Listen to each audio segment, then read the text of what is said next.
Sergeant at Arms, please get all the delegates in the hall. Delegates in the hall, please. Please find a seat, please. The biennial convention of the Mississippi AFL will please be in order. We're privileged this morning to have with us, as his heart may dictate, Dr. Kermit Canterbury, pastor of the Griffith Memorial Baptist Church here in the city of Jackson. It's a special pleasure for me to introduce Dr. Canterbury because I've known him for many years. I recall when, as a young man, he first started his study for the ministry. I recall before that he and I were baptized at the same time in the church that he is pastor of now. And I also recall that back in those days, he followed the bricklayer's trade. He, like some of us, had to work for a living.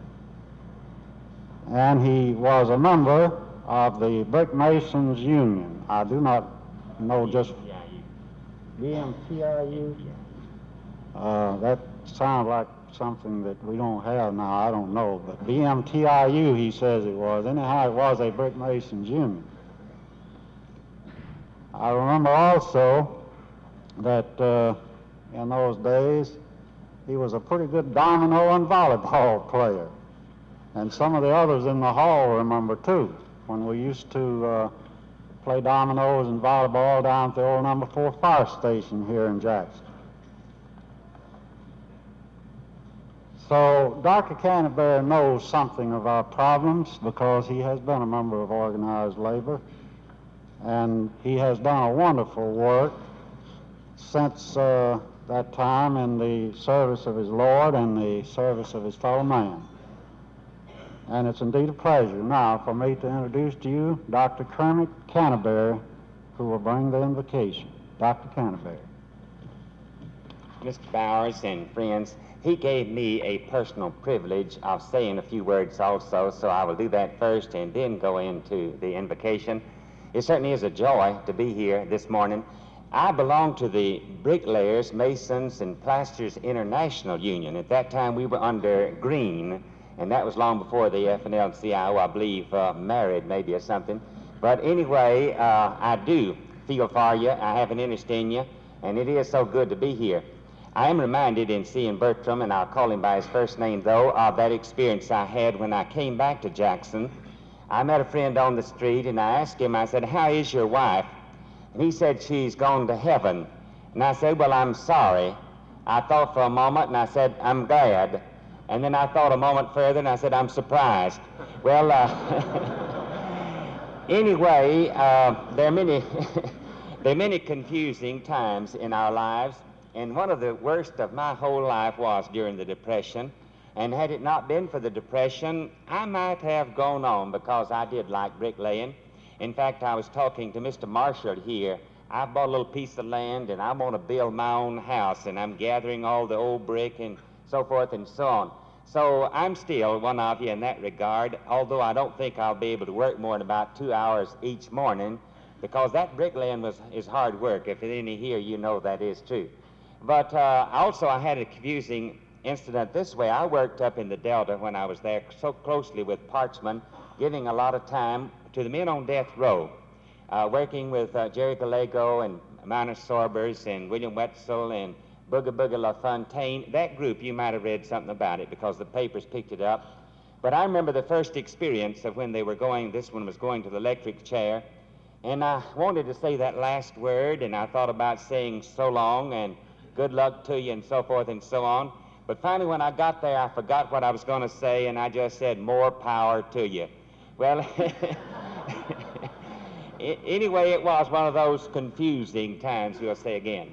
I feel that we're living in confusing times. I've just been to Atlantic City for the meeting of our denomination, along with the Northern Baptists, so-called National Baptists, West Baptist, believe it is, Canadian Baptists, and 7 groups of us meeting there.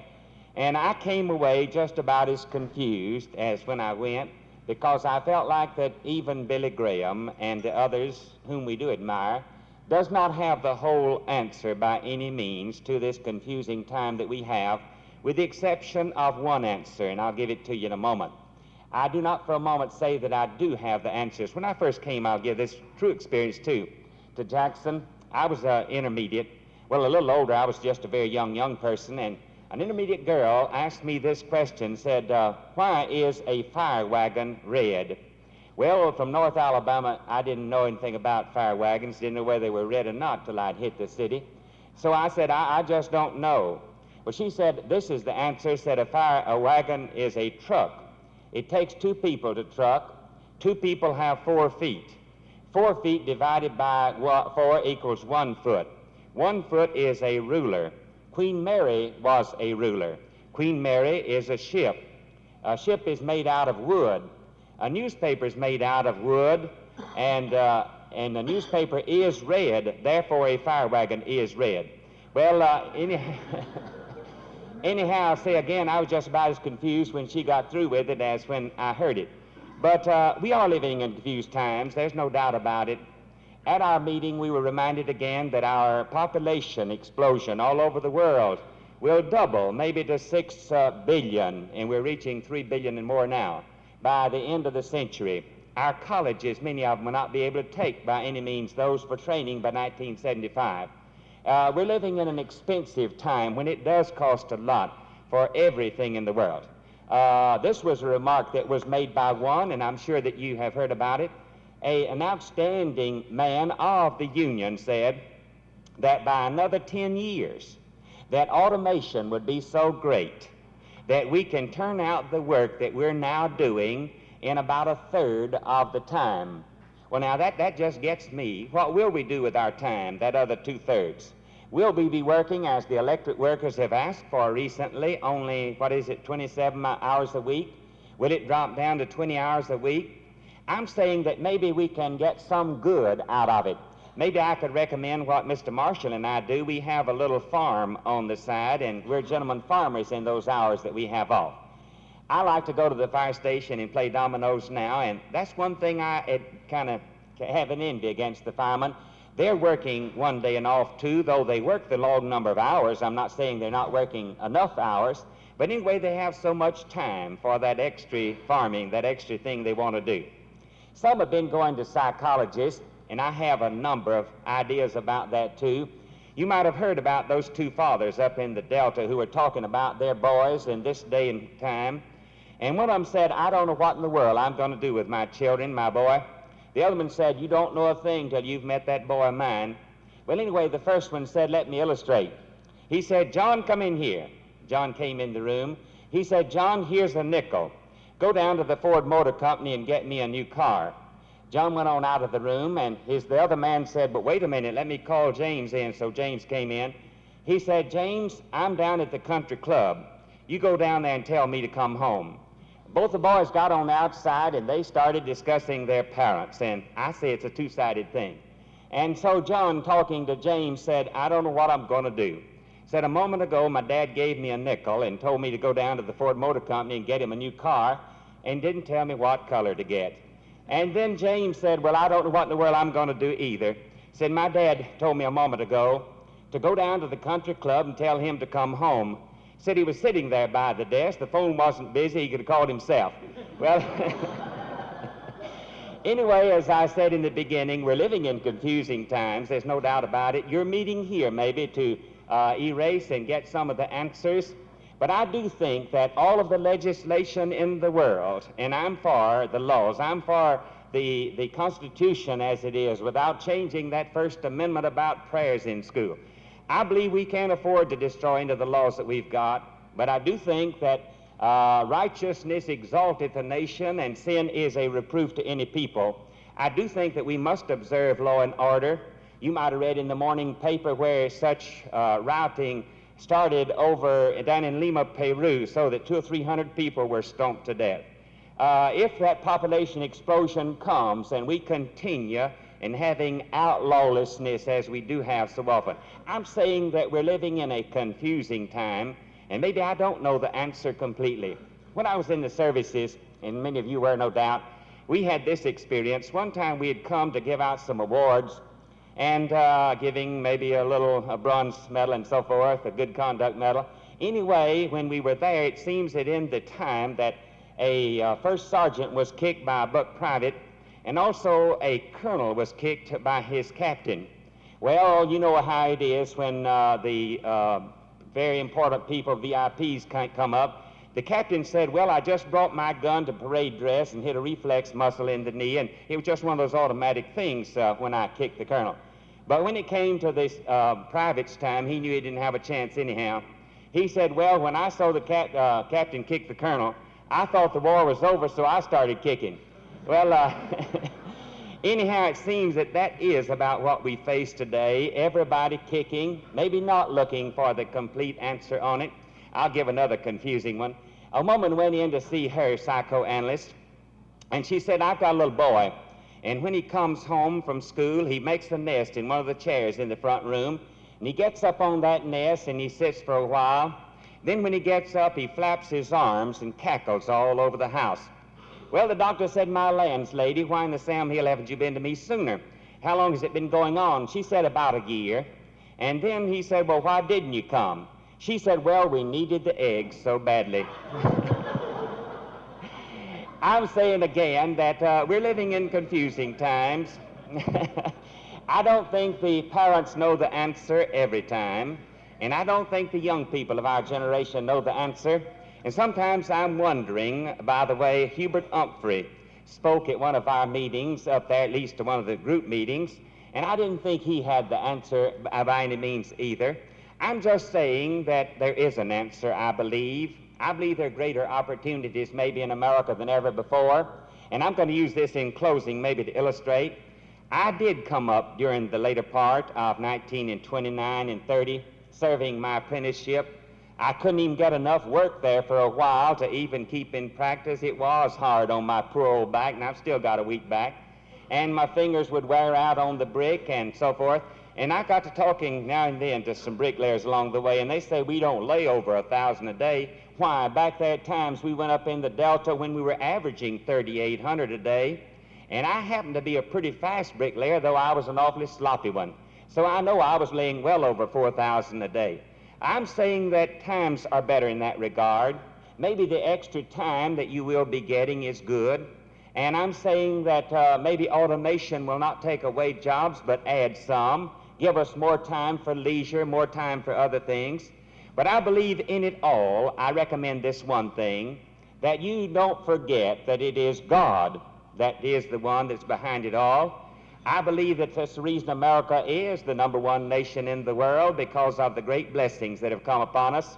In fact, I picked up this article from paper the other day. An old Russian woman who had come to America and had died after 50 years here, left a will. And in that will she said, I give all the property of which I die, possessed, to my Uncle Sam of America, who, H-double-O, was helped me to adopt me. I was so happy to live in America. I gratitude to only Uncle Sam, and he will know what to do with my property. And she left $7,997.18.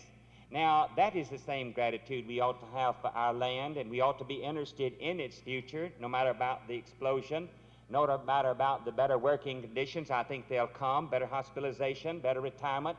And yet, what are we going to do with that leisure time? What are we going to do to honor our nation and our God?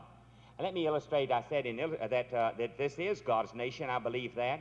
Mr. Babson is one of the great economists of our day. He said he was talking to a man from South America who was an emissary something. And he asked him, he said, why do you think that North America is far greater in many ways than South America? Said, I realized South America was open before about the time and earlier, and I want to know the answer. He said, I knew it, but I wanted this South American to answer. This South American said, yes, we actually have more resources today than North America. Gold has never been touched.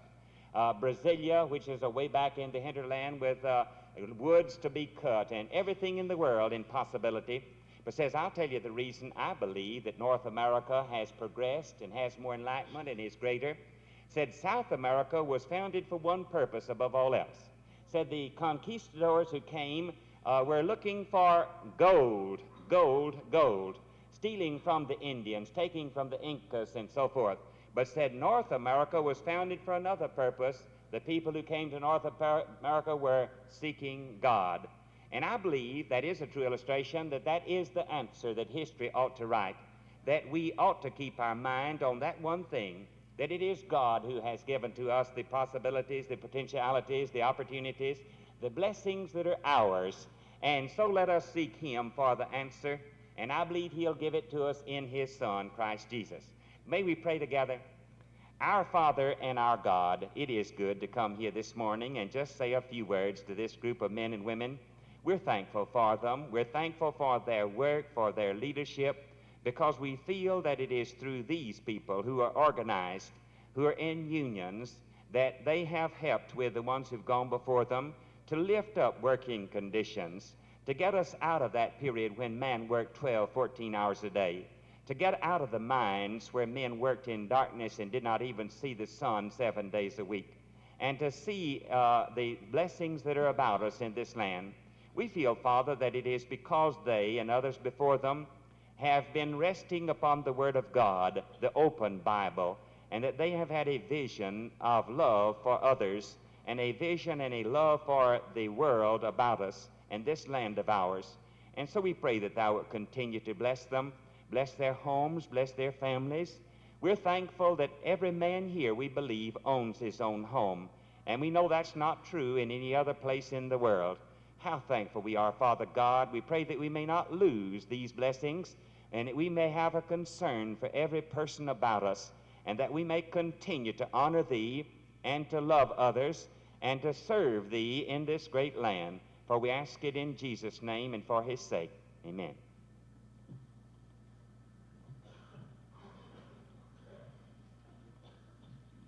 Thank you, Dr. Canterbury, for those inspiring words. And we want to invite you to stay with us as long as you can, or to attend any session. I was going to volunteer to be your chaplain. Well, good. Well, you're accepted, I'm sure. We have with us this morning to welcome us to the city one of the official family of the city of Jackson, who has appeared before us on a number of occasions before in this same capacity. And he really needs no introduction to most of us, I'm sure. But for the benefit of those who may be attending the convention for the first time, or for some other reason may not have had the pleasure to have known him, I want to give you a little of the background. Commissioner Tom Marshall was first elected to office in 1959. If I get any of these facts wrong, you can correct it.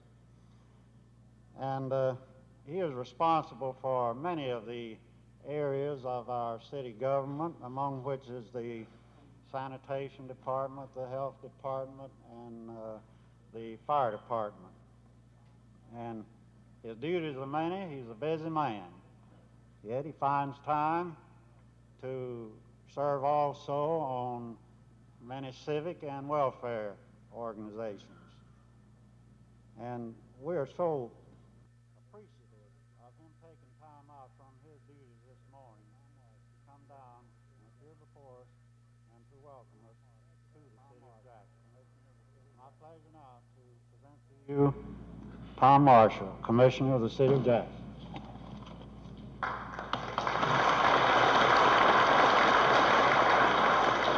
Thank you very much, Mr. Bowers, ladies and gentlemen. Claude Ramsey and Dr. Canterbury and I appear quite often on the same program. Matter of fact, within the last few weeks, I can think of several occasions where the three of us have appeared. So, Claude, I'd like to ask a favor of you and Bert, if you would. Next time Dr. Canterbury and I are together on the same program and y'all have anything to do with it, let me come before him. I don't like to follow a man that's got a golden tongue and knows everything about everybody and can talk like he does, because it makes me sound too bad. I'm bad enough as it is. I think that was a wonderful message, and I think words of wisdom, Dr. Canterbury, and I know that each one assembled here appreciates it. It helps me when I hear you talk. Dr. Canterbury has meant a lot to the people in this city. He's meant a lot to the fire department, and he mentioned being the chaplain for this group. Well, he's our chaplain with the fire department, and I think that I'm going to have to include myself in that group because I think I need to go talk to him a lot myself. But he is a fine man, and he's an inspiration to all of us with the city that associate with him. And then having the honor this morning of, again, welcoming this fine group, those of you that are not already from Jackson, to Jackson is certainly an honor, and we're always glad to have you, and I think you know that. I also think you've heard me say, or if not, you'll hear me now say that the Mississippi Labor Council, those of you assembled here and those that you represent, have meant an awful lot to the state of Mississippi in what you do, not just in the line of business that you're here on today, but civically and for the betterment of your fellow man where you come from. I know this to be a fact because I meet with you enough, I rub shoulders and have the opportunity of working real closely with our group here in Jackson, and I know that the work that you do is coming from the heart and that you do a terrific job. So I certainly commend you for it, not just in line of the duty that you're here today on, but also the good work that you do in your community. Having this group here is always an honor, and especially one this morning, and as so ably brought out by Dr. Canterbury, we are definitely in the middle of some real trying times. I wish I knew the answer. I wish I knew what the results would be. Perhaps I would say that maybe this office that I have is too big for me if I knew exactly what we were faced with or would be faced with in the future. But we have to have faith, and we have to go at it as best we can and utilize our best interest in the material that is at our disposal and do it from the heart, realizing that we are all here and we must get along, and we certainly will do that to the best of our ability. You know, we like to brag on Jackson. We like to say that we have one of the cleanest cities in the country here, and that it's a good place to raise a family and to come and spend your money and pay your taxes and all the other things that you do here. But when you really get down to it, this is not our city. Those of us that live here are actually the keepers of your city, the capital of your state. And I'll never be caught saying that I welcome you to my city or to our city, because it is you that are interested enough to come to Jackson, bring us your suggestions, support us in the way that you have, and you are definitely responsible for the success of the growth of Jackson. So this morning I say welcome to you to your city, the capital of your state. And if there's anything at all that any of us can do for you while you're here to make your stay here a little more pleasant or your meeting a little more successful, please call on us to do it. Now, I've made this statement in several meetings, and a lot of the times people, you can tell, say, well, he's just talking, but I'm not. If you need something while you're here, let us know. We would love to work with you on getting it. And Claude, if you happen to be in touch with any of them as a group or individually and you know that they need something, please call on us, because we're very glad to have you in Jackson. You know you're always welcome. It's your city. Let us do what we can for you while you're here. I appreciate it very much. Thank you.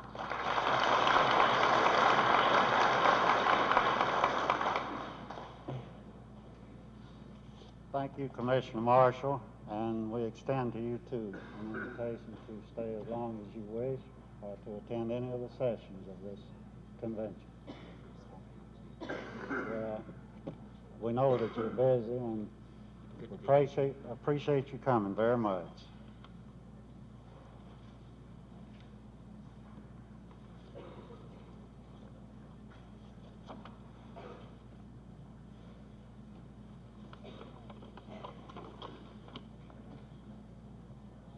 Let us all stand now, please, and address the flag on my right. And let's repeat the Pledge of Allegiance to the flag. I pledge allegiance to the flag of the United States and to the republic for which it stands, one nation, indivisible.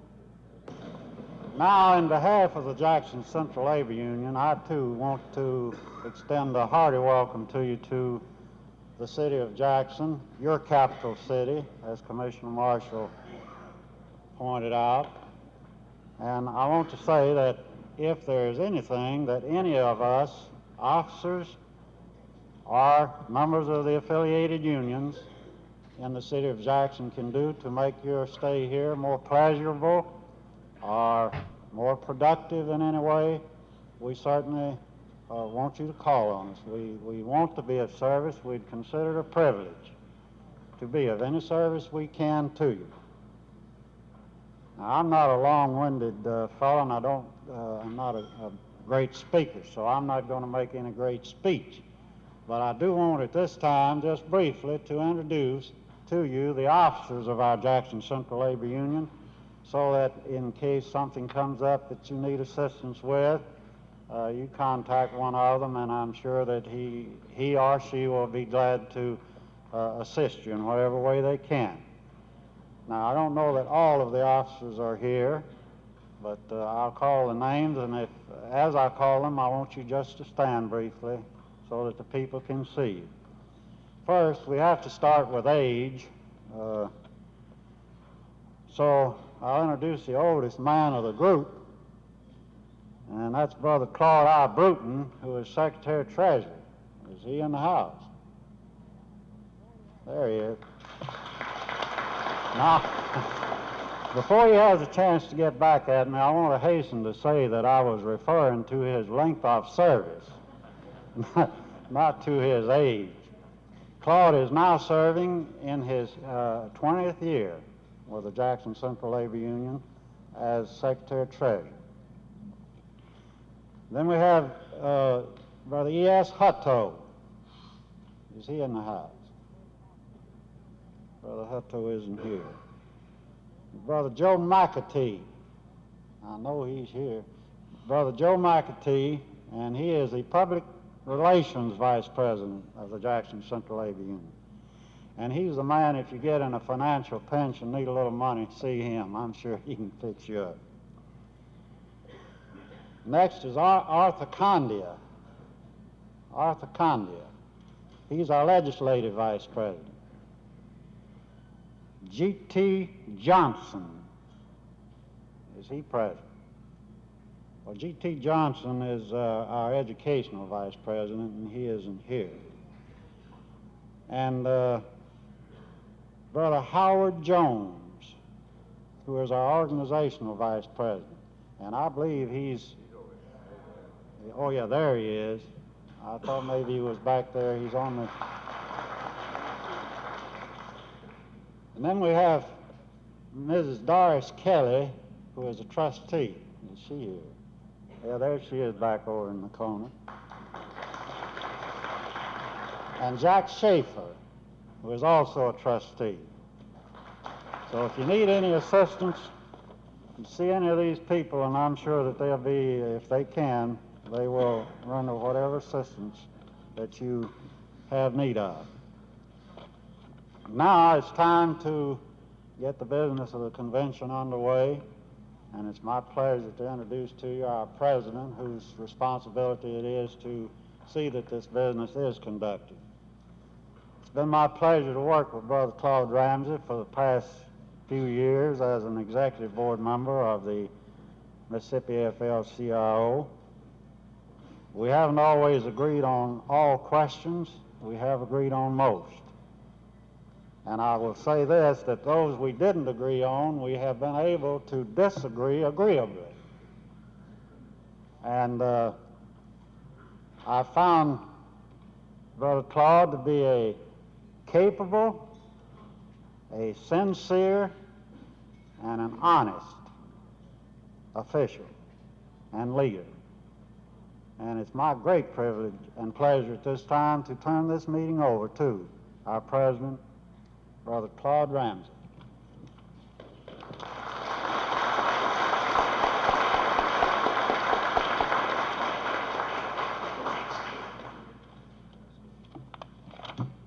President Bowers,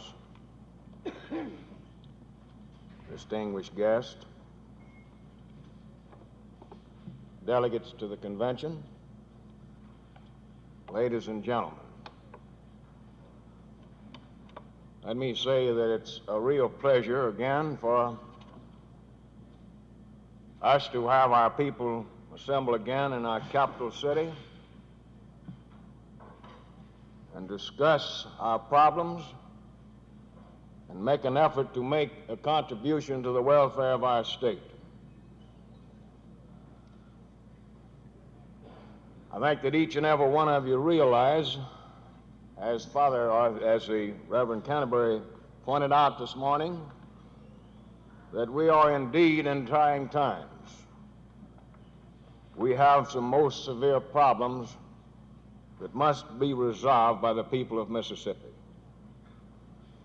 I won't propose this morning to discuss with you all of the problems that we are confronted with.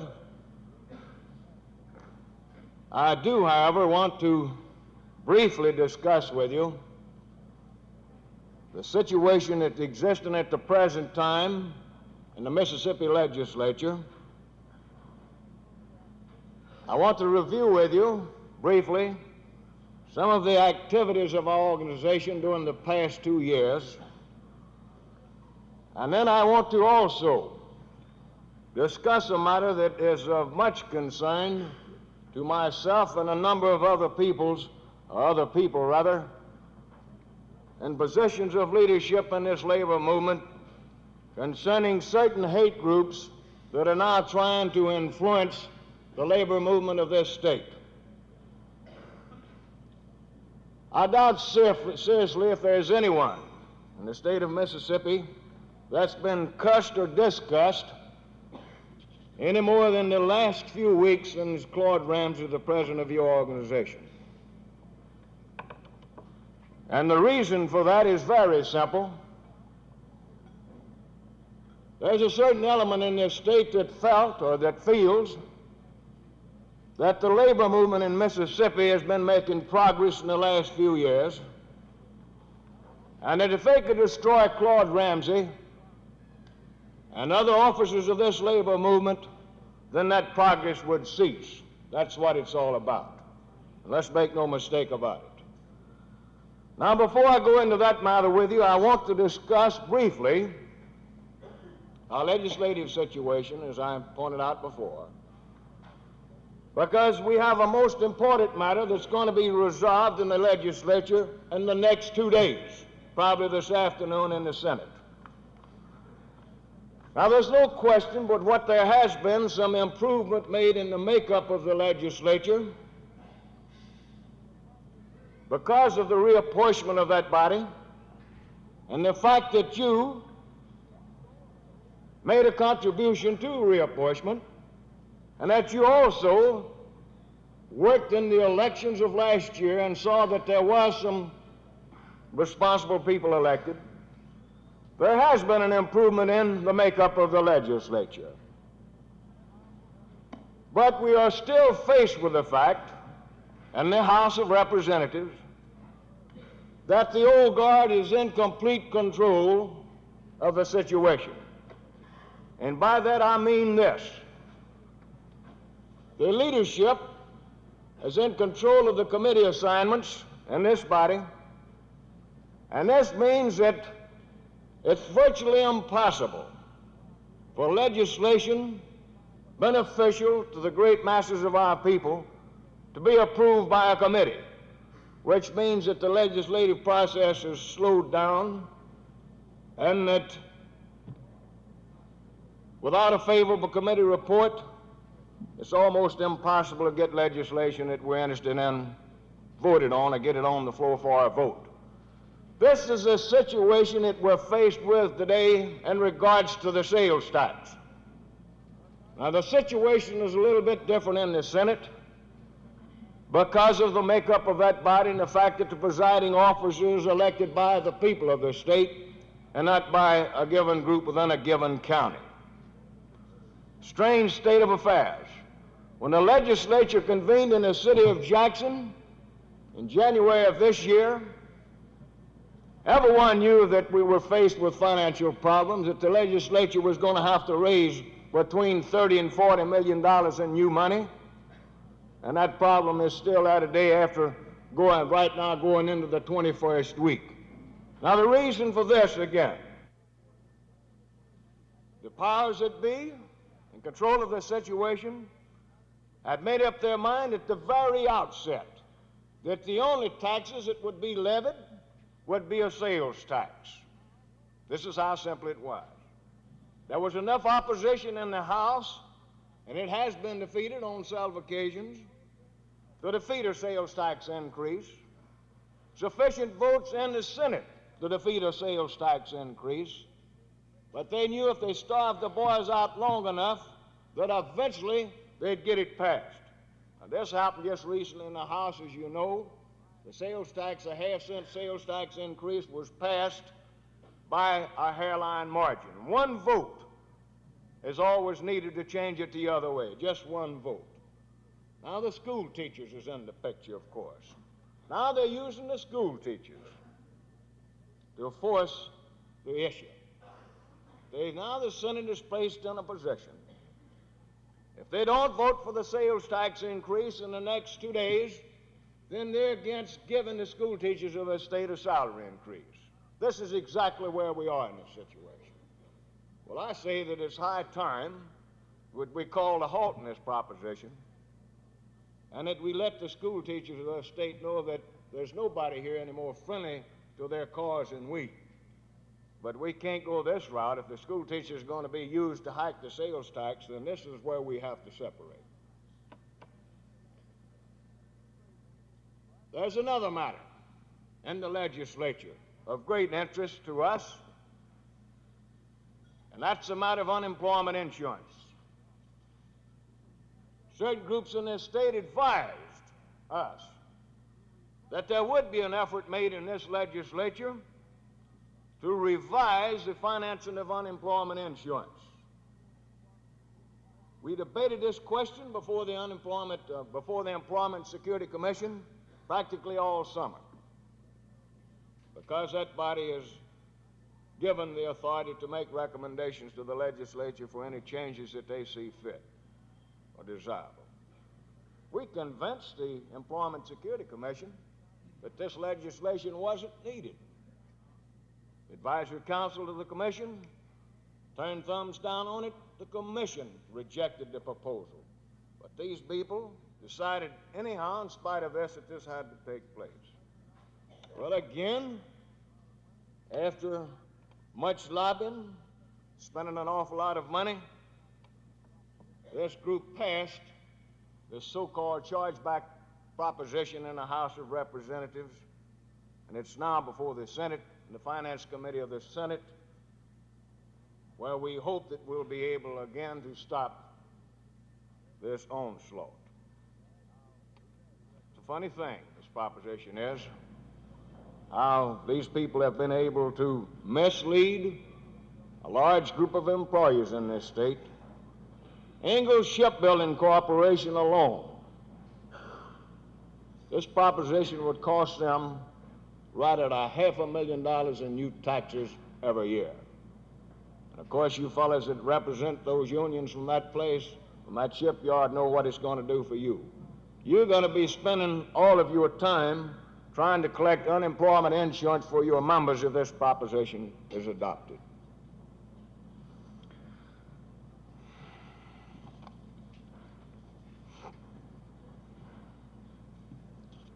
We are again faced with the same old proposition as we have on numerous occasions, that labor in the state of Mississippi must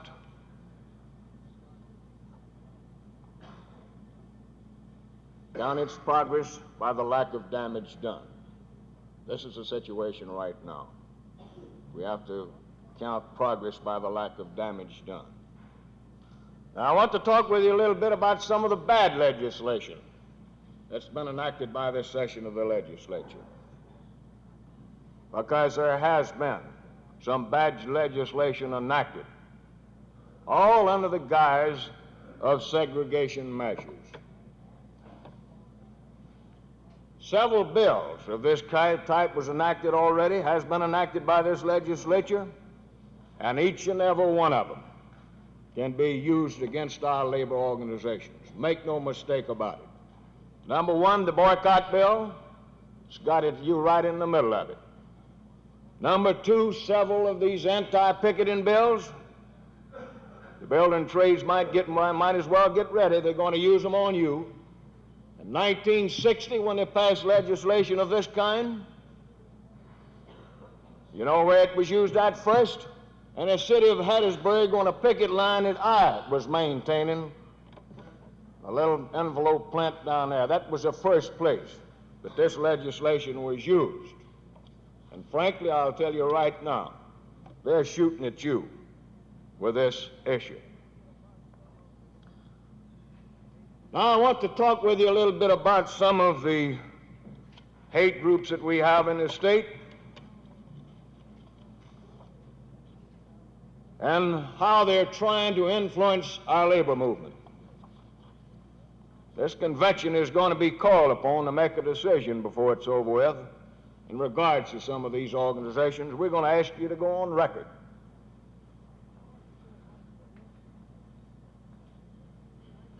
I want to go back with you to 1962, because this was the beginning,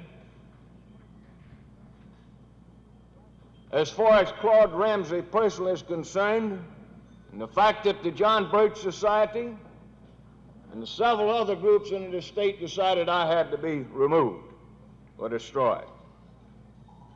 You recall the Oxford situation and what happened on the campus of the university. It wasn't long after the Oxford situation that a group of people in the city of Pascagoula organized a group known as an emergency, I forget the exact name of it, but anyhow, it was designed to try to take over and defy law and order in Jackson County. We had a newspaper in that town, one of the few papers in the state that was friendly to our cause. This newspaper was the particular target of this group. They shot the windows out of the place, threatened the life of the editor, and what have you. The situation was getting in real bad shape. It became very obvious to me and to a number of other people in that part of the state that something had to be done.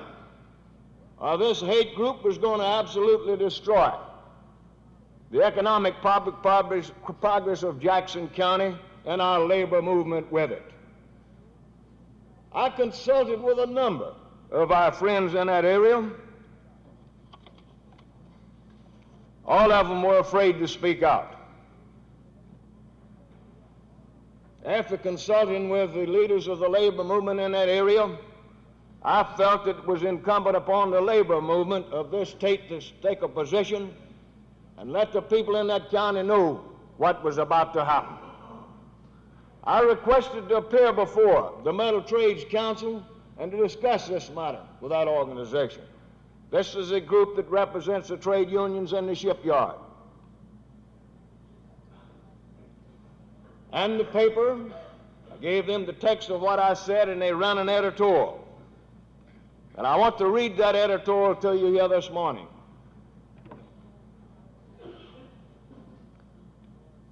The editorial is titled, "Movement Designed to Destroy a Friend."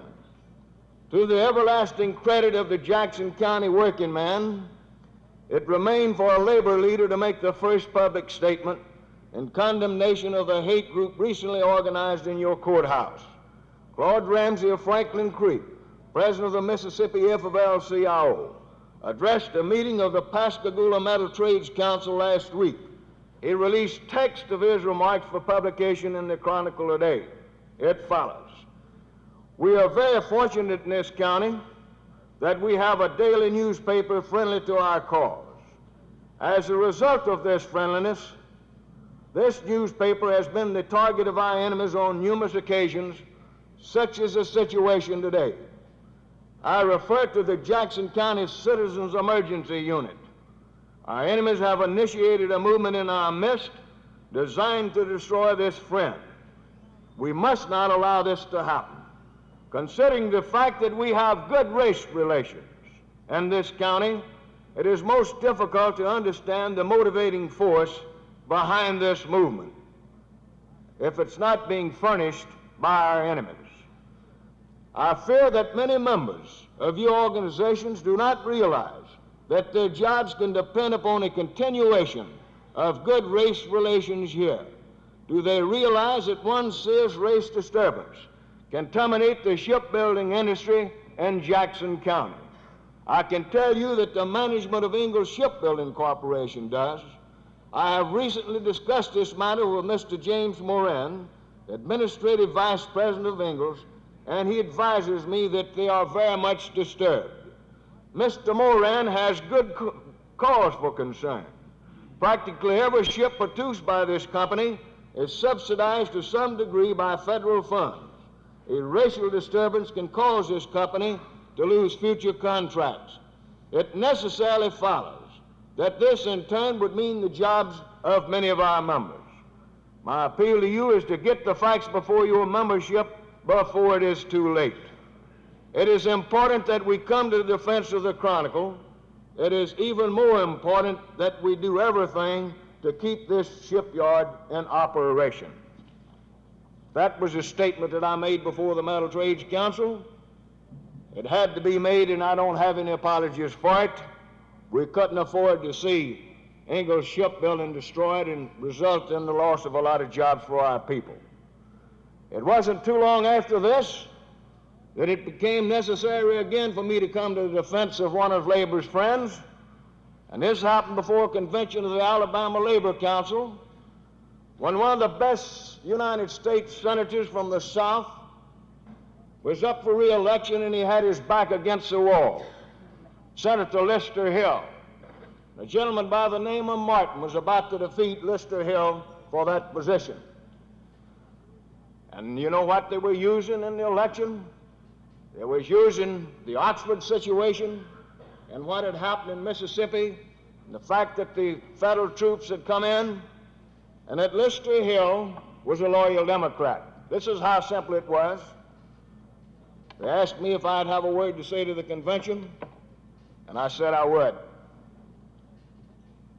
And I reviewed this Oxford situation with the delegates at that convention, and I told them, and the record now shows, that this situation was deliberately contrived by the governor of the state to get himself out of difficulty. All of you know about this. Well, the Birches were after me again. Again, I have no apologies because I think that it's labor's position to come to the defense of its friends. If we can't defend our friends,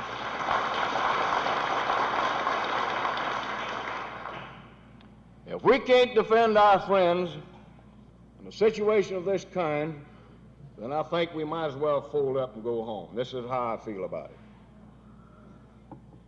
Now, I have been called all kinds of names. I've been called an integrationist. I've been called a segregationist. I've been branded as being a communist sympathizer. Just about anything you want to think of, I've been branded. This morning, I'm going to look at both sides of the coin with you, if you please. We have certain local unions in this state, and they're not all white.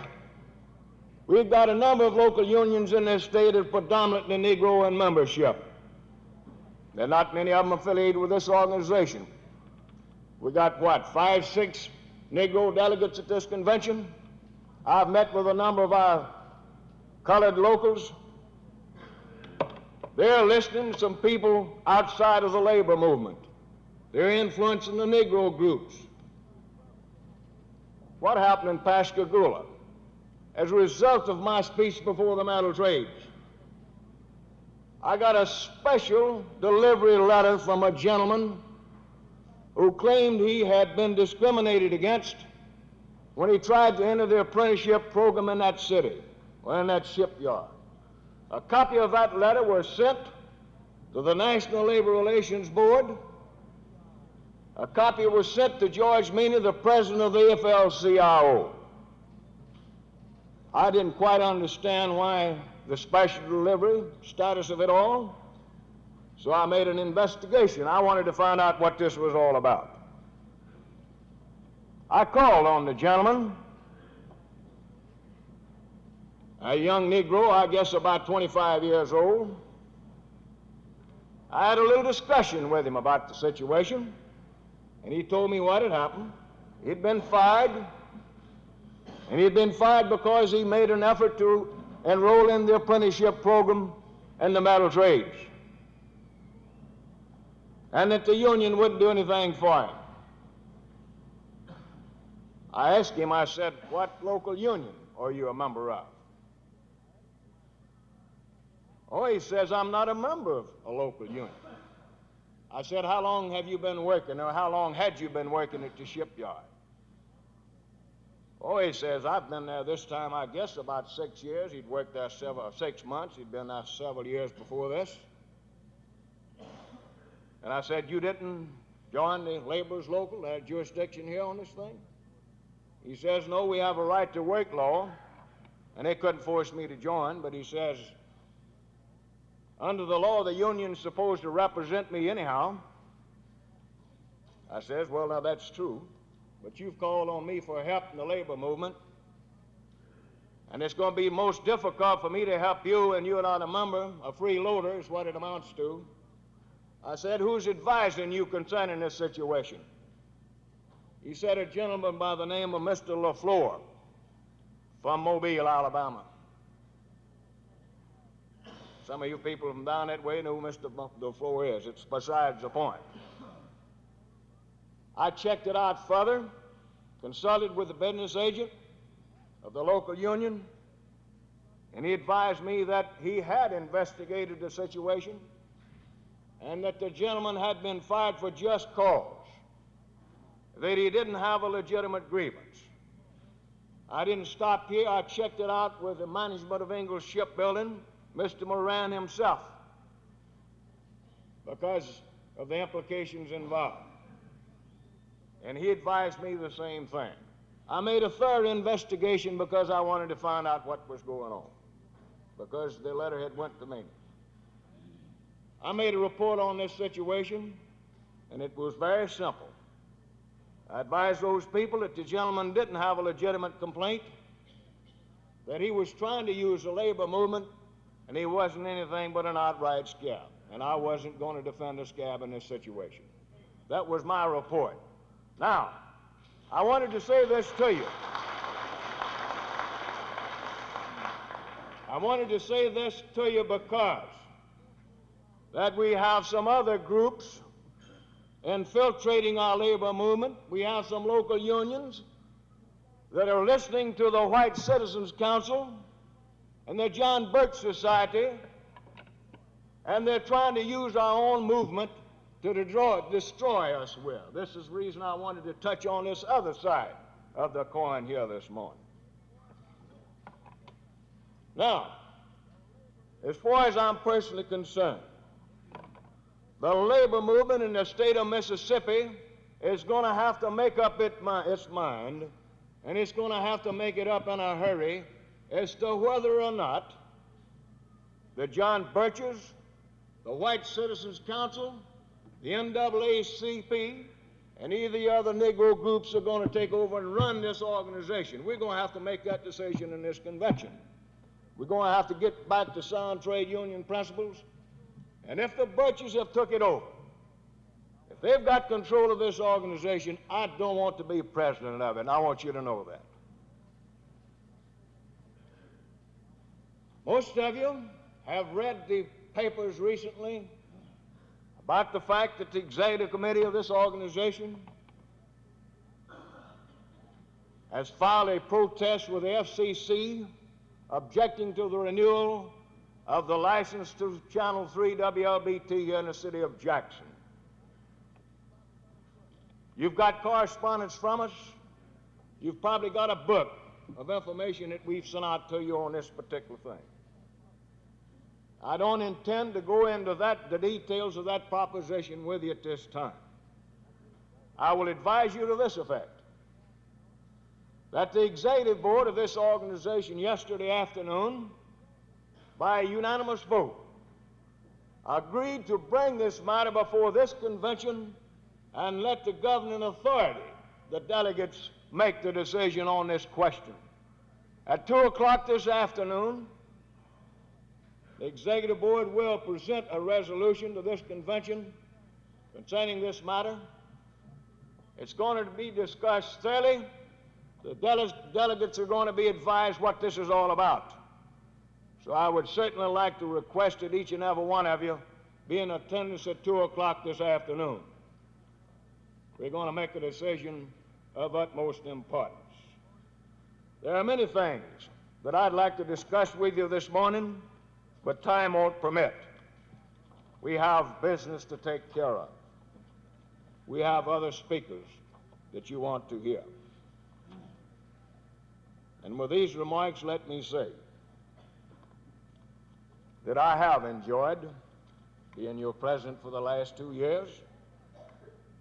I realize that I have erred on a few occasions, that my actions haven't always met the approval of all of our people.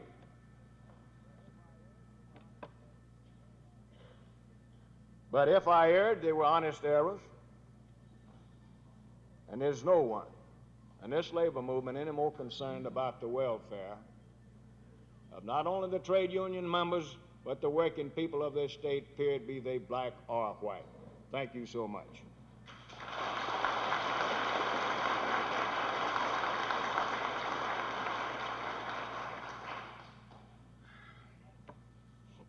At this time, I would like to name the convention committees, the committees that will handle the business for the convention. And I'd like to advise the chairman of these committees that I will be glad to furnish them with copies of the committees upon request. I have enough copies for each chairman to have one. Audit Committee, J.K. Culliper, Chairman, J.F. McAtee, and W.L. Barrett. Constitution and Bylaws Committee, C.E. Schaefer, Chairman, James Jackson, Maxine Runnels, Mrs. Leo Lockhart, Wayman Goodman, Lynn Chapius, J.E. Peterman, E.J. Brown, Dewey Mizell, James Kennedy, James Bobbitt, and W.D. Bilbo. Officers Report Committee, William Pilot, Chairman, L.D. Clark, and J.R. Saucerman. Union Labor and Labels Committee, Marvin Lindsay, Chairman, George P. Davis, Louise Whitlock, N.C. Mosley, Dan Butley, Trelly Sledge, W.H. Wood, Neola Ford, and Mildred Gentry. Resolutions Committee, H.H. Robbins, Chairman, Arthur Condia, E.V. Edwards, Russell McMahon, C.H. Fowlers, Vance Hatton, W.G. Sims, Evelyn Voss, Claude J. Bates, Margaret Hicks, Russell Warren, K.A. Parent, and William Provance. That's Resolutions Committee. Rules Committee, Marvin Taylor, Chairman, Robert Morrison, James D. Holcomb, Rayford Huff, B.D. Stegall, D.F. Milstead, T.G. Deering, Fiorina Graham, and John T. McDaniel. Social Insurance, Claude I. Bruton, Chairman, A.I. Pounders, Cecil Bridges, John L. Gentry, Shirley Adams, T.G. Beckham, Allie Turnage, F.B. Porter, and Albert B. Bailey. Education Committee, John Gillespie, Chairman, Woodrow Austin, Edna Parker, J.R. Catledge, Thomas L. Williams, I.J. Whittington, Paul B. Ussery, Earl B. Johnson. Committee on Political Education, T.L. Nikkei's Chairman, E.L. Barnes, L. Galat, Doris Miller, Charles Thomas, Harry Adams, Macy Flint, and Lon B. Gilstrap. Organizing Committee, W.L. Hines, Chairman, Hubert Mills, Christine McClellan, Andrew H. Brown, S.H. Dees, and Ray Elliott. Legislative Committee, J.W. Rainey, Chairman, Robert F. Thompson, W.A. Stevens, R.J. Giddy, Gladys Miller, and Ray Smith. Registration and Credentials Committee, James Clark, Chairman. Howard Jones, Co-Chairman. Doris Kelly, Eulalie Burdett, Merle Davis, C.B. Carroll, Clara Davidson, Ursula Culliper, Sarah Chestnut, Betty Riley, Elizabeth Matino, Juanita Nichols, and Jimmy Lee Kilbrew. Sergeant at Arms, Jack Thompson, William L. Clark, V.C. Smith, and Ray Bryant. That will be the committees and the sergeant at arms that will serve the convention. We have others. We have anyone here that would like to serve on a committee, please contact me and we'll see what we can do. And it's possible that probably some of the people that we have named are not here and that we might want to replace them on a committee. If an alternate delegate chair, if they'd call this to my attention, I'd certainly be glad to make those changes or put someone else in their place. Now I'd like to refer resolutions to their proper committee. Resolution number 1 is referred to the Constitution and Bylaws Committee. Resolution number 2 to the Legislative Committee. Number 3 to the Resolutions Committee. And number 4 to the Social Insurance Committee. Now, if the chairman of these committees are not sure about the resolutions that they've got, if you'll contact me, I'll make sure that you understand what resolutions you will have to consider.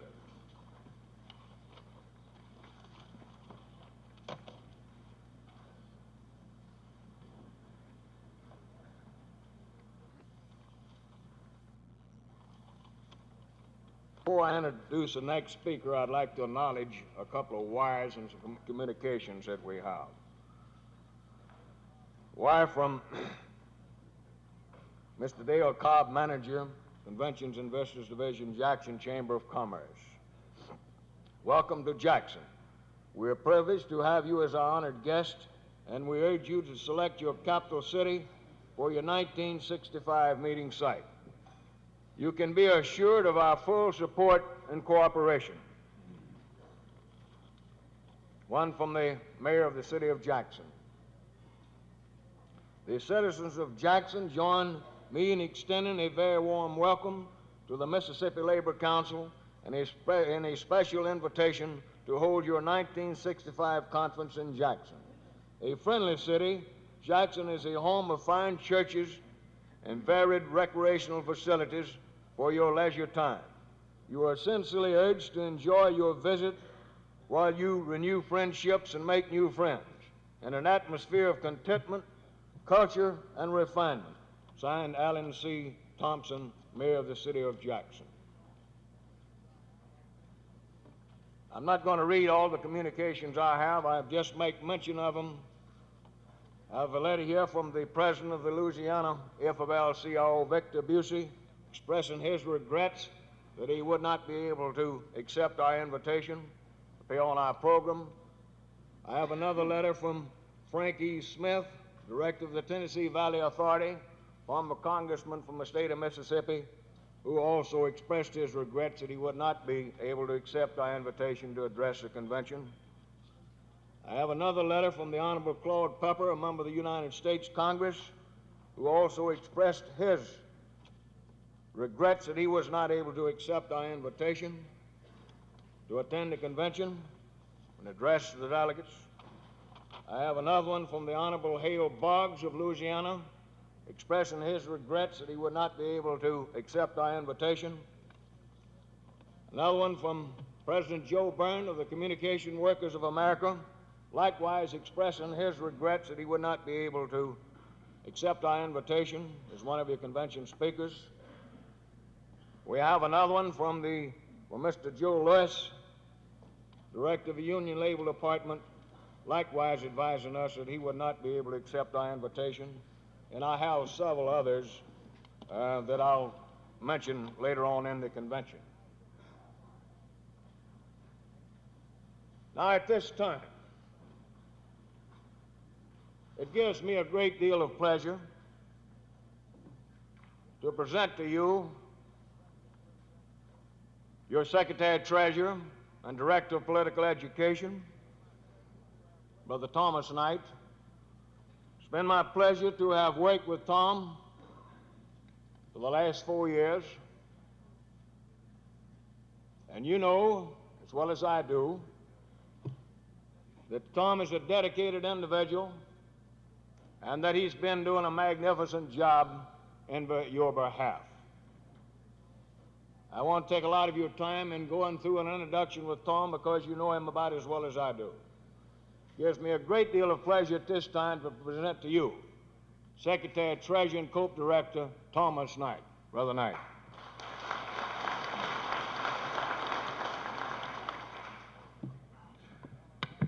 Mr. President, fellow officers, members of the Executive Board, delegates, and guests.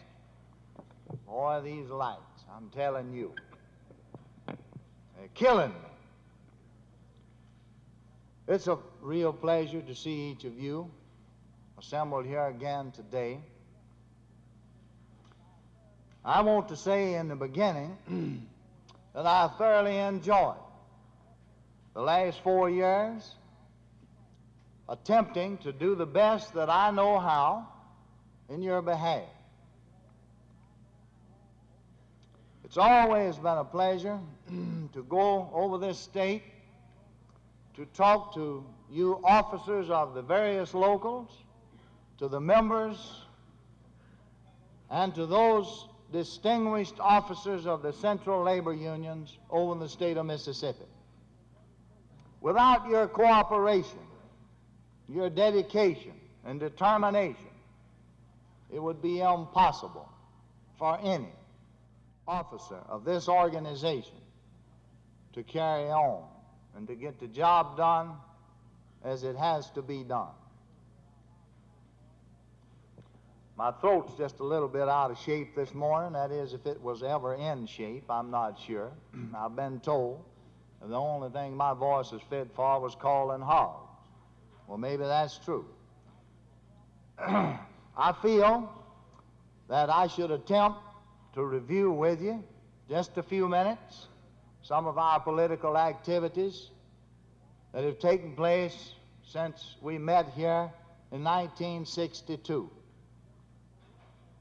Soon after the convention in 1962, we immediately set about the business of attempting to expand our political education program in each of our 14 central labor unions in Mississippi.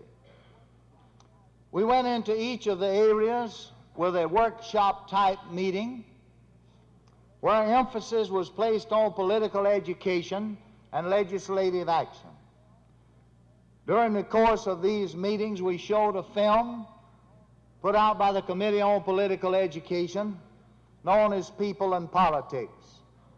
And I think that you'll recall that, and I think this film done a wonderful job for our people. Later in 1962, the legislature of Mississippi adopted a resolution proposing an amendment to the Constitution, maybe I should say a so-called reapportionment amendment, reapportioning the state legislature. At the same time, they adopted a resolution calling for an appointive State Board of Education replacing our present elective board. Well, after careful consideration, your executive committee felt that it wise for us to oppose these two proposed constitutional amendments. We publicly came out in opposition to the so-called reapportionment. Of course, we opposed the appointive Board of Education in mail to our membership.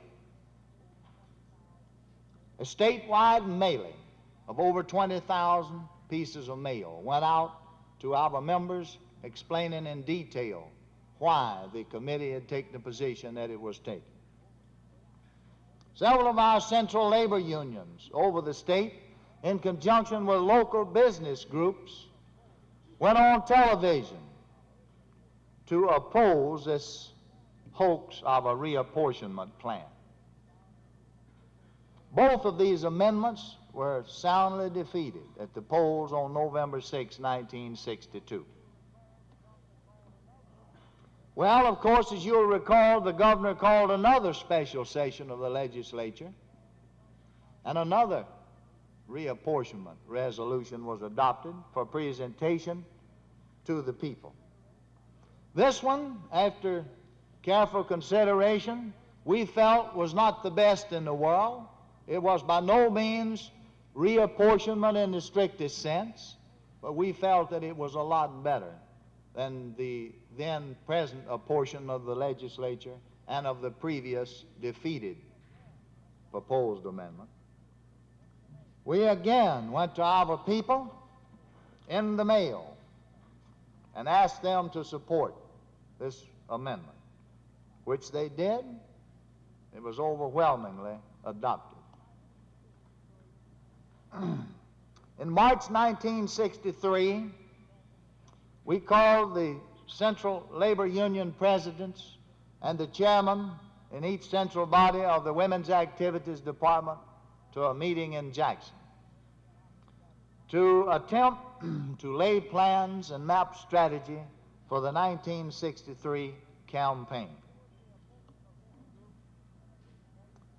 It was the opinion of this group and of the executive committee and the executive board that we should concentrate all of our efforts at the central body level in the races for the House and the Senate, in the light of the fact that the legislature had been reapportioned.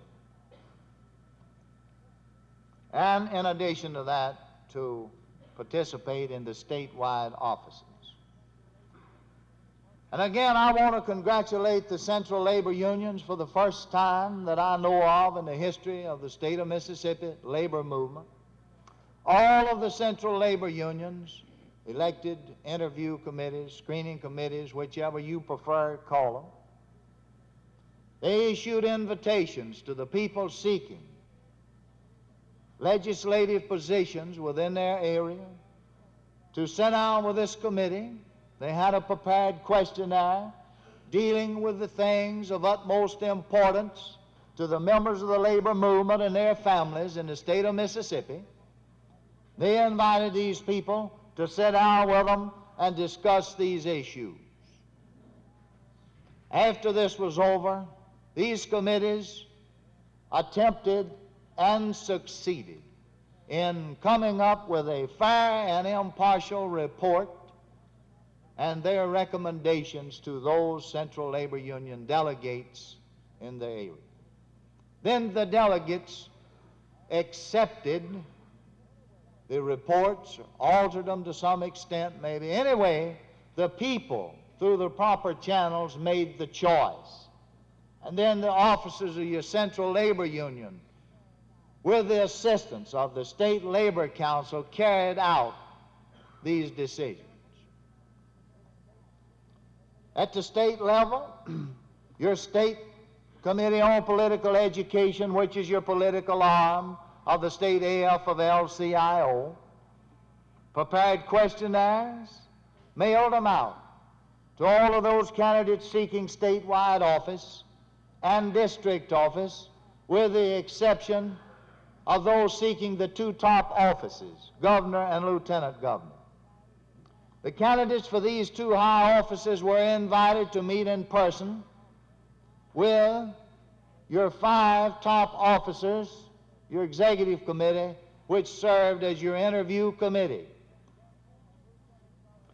All candidates seeking governor and lieutenant governor's office of all parties saw fit and had time to come to this hotel with the press there and meet with your committee and discuss the things of importance to you and I and to every citizen of the good state of Mississippi, with the exception of one, my friends, and I don't have to tell you who that was.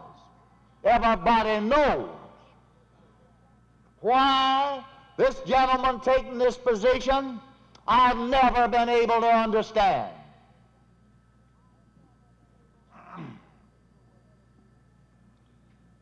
After these people were interviewed, your committee sat down, and with all the sincerity, with all of the ability that we possessed, we attempted to arrive at a fair and impartial conclusion based on the record, not on personalities, not on who likes who personally, who lives next to who, what section of the state they may have come from, anything of that nature, but simply based on facts.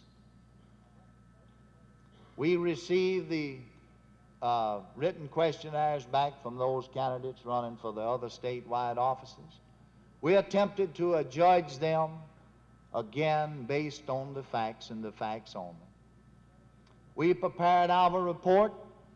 We presented it to the full executive board, which discussed it in detail.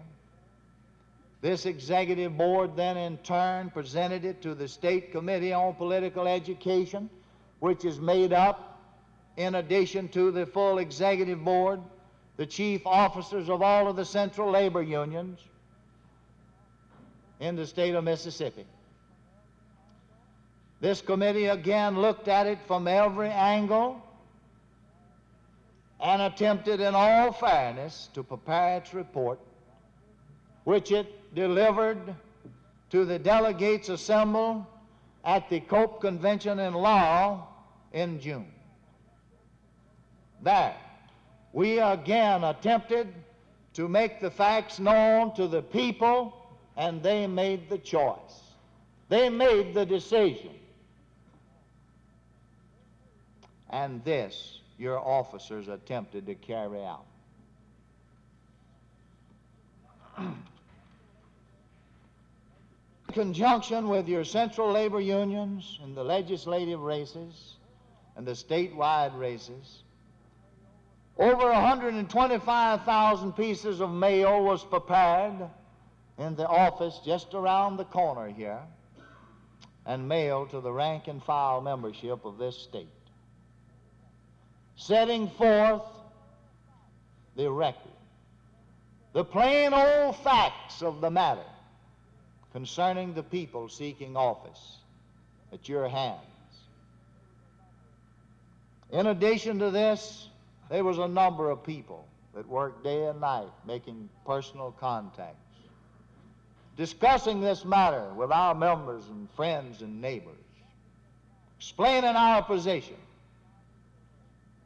In addition to this, in several of the counties, there were sample ballots prepared. And I can tell you these sample ballots done a job.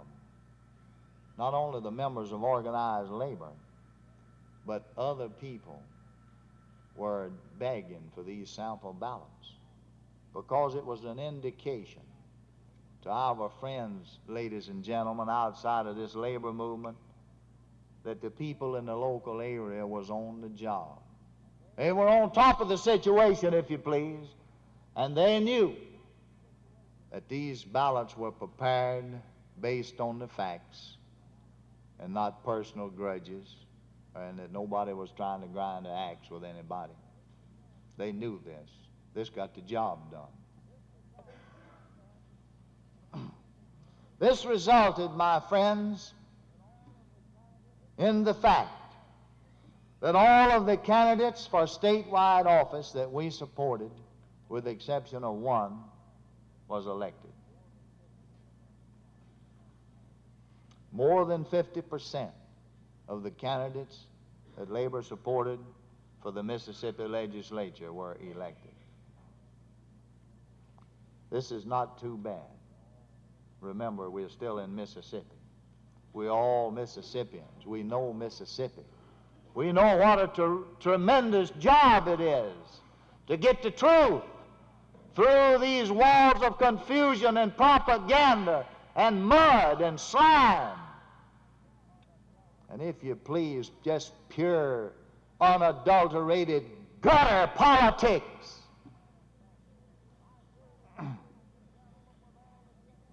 I say to you, ladies and gentlemen, with all the sincerity that I possess, that some of the political races in the state of Mississippi in 1963 reached a new all-time low. When the rabble, it turned out, instead of being a contest, it turned out to be a rabble-rousers contest. When everybody in the race tried to out-rabble-rouse all of the other rabble-rousers. And I say to you that qualifications were forgotten, and positive programs went out the window, and everybody tried to get a little further down in the gutter of confusion than the next guy. It's a shame and a disgrace, ladies and gentlemen, when the honest people of the state of Mississippi, the members of the labor movement, and the entire citizenry has to sit up and listen at the tomfoolery that was dished out to the people of this state over radio and through the press and on television and from the stump and every other place. No positive program for this state was put forth. If there was, I didn't hear it. It's up to you and I, ladies and gentlemen, in this labor movement to see that this don't happen anymore. In 1963, we had more qualified voters in the labor movement than we've ever had. But that's not near all of them. We just start. Now, I challenge you here this morning to go back to your own local unions, your own central bodies, and roll up your sleeves again, and you've got the talent and the ability and what it takes to do it. I know you. It's been done. We just hadn't gone far enough. I challenge you to go back to your community and roll up your sleeves again and get at it. Because it's left up to you and I, if we clear the air, if we put this thing back where it ought to be, where people running for public office will run on qualifications of their own merits, and not the demerits of everybody else.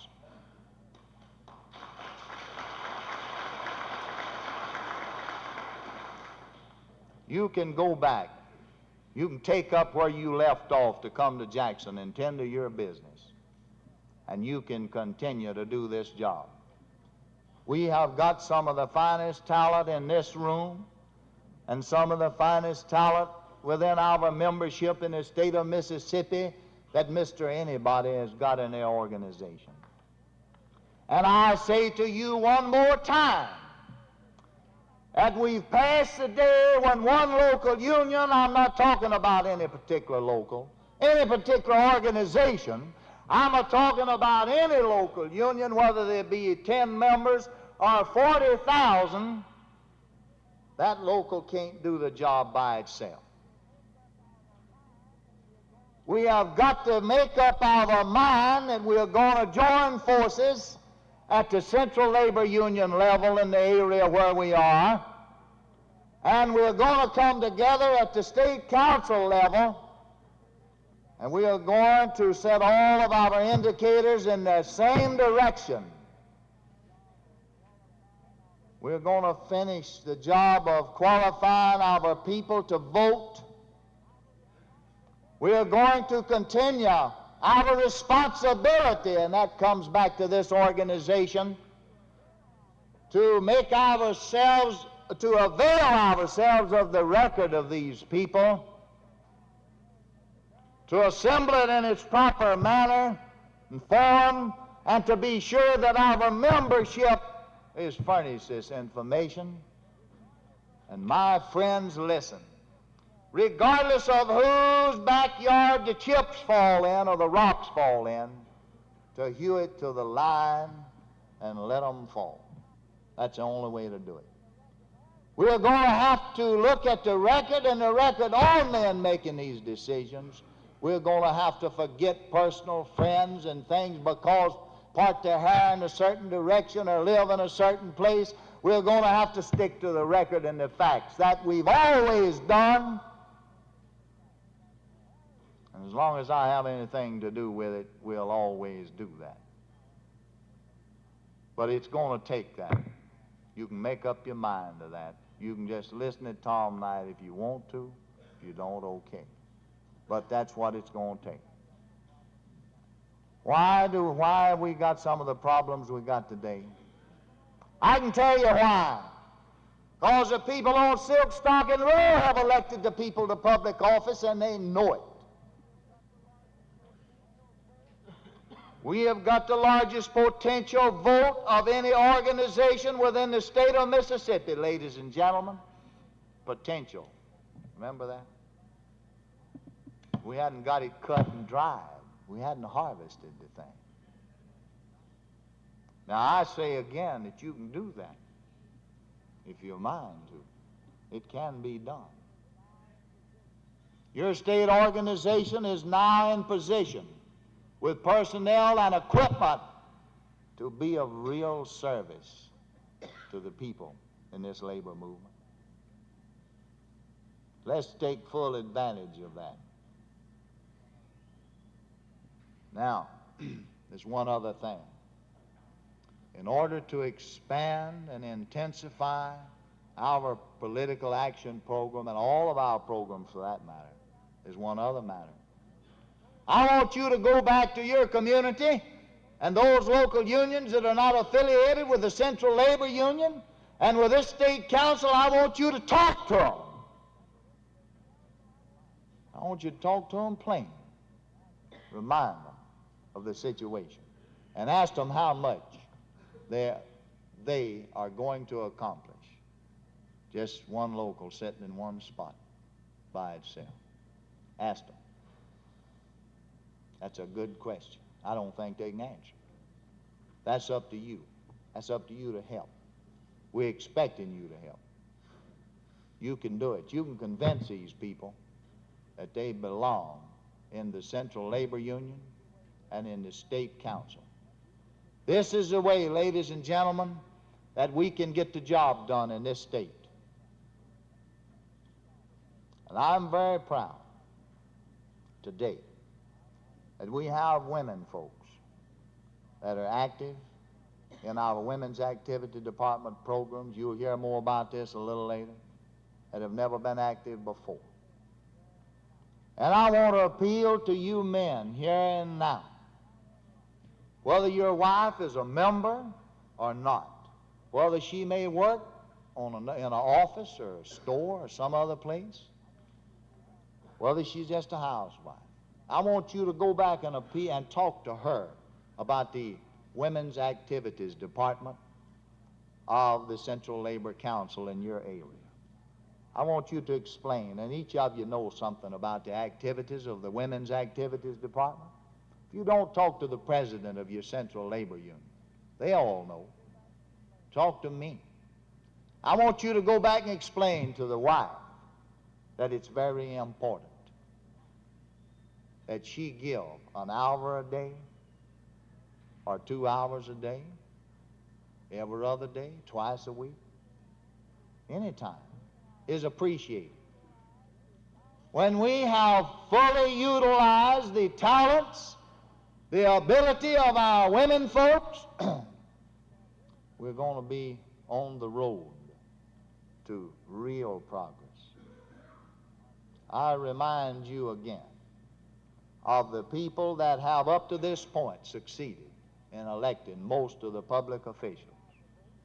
Every member of their family is qualified to vote, and all of their wives are active. And I say here this morning that the ladies in the labor movement are just as capable as any of the rest I know. It's been a real pleasure. I hope I haven't taken too much time. I will say again that I appreciate your cooperation in everything that we've attempted to do. And let me say one more time that we have the talent to get the job done if we will put it where it does the most good. Thank you.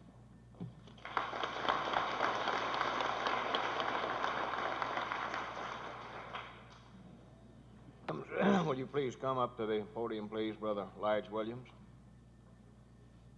While Lige is coming up, I'd like to recognize a few guests that we have. We have a couple of visitors from Mississippi State College with us today. Mr. Donald Mosley and Clifton McInnes. Please stand in the back of the hall. We certainly want to extend the privilege of the convention to these two gentlemen, and we would like for you to stay with us as long as time will permit. We have a number of international representatives present with us today. There's quite a number, so instead of recognizing you individually, I would appreciate it if you would wait until I've got through calling all of the names and stand and let the convention recognize you as a group. Mr. Earl Fluce with the United Steelworkers, Bernice Hinton with the Lady Garment Workers Union, Margaret Leonard with the ILGWU, R.B. Nunnery with the ILGWU, G.K. Fritz with the Painters International Union, May Gosa, ACWA, Sue Herring, ACWA, James McCormick, ACWA, Mrs. Frida Guyton, ACWA, Sarah Broom, ACWA, and I might mention here while I've got Sarah's card out, she advised me before we convened the convention that it's necessary because she's got to leave the convention that the drawing for the prize that she's going to give away, I believe it's a suit or a dress or something, that she would request that you get your name in the pot before this afternoon. In other words, try to register with her during the noon hour before you come back into the convention this afternoon. She's got to leave and go someplace else tonight.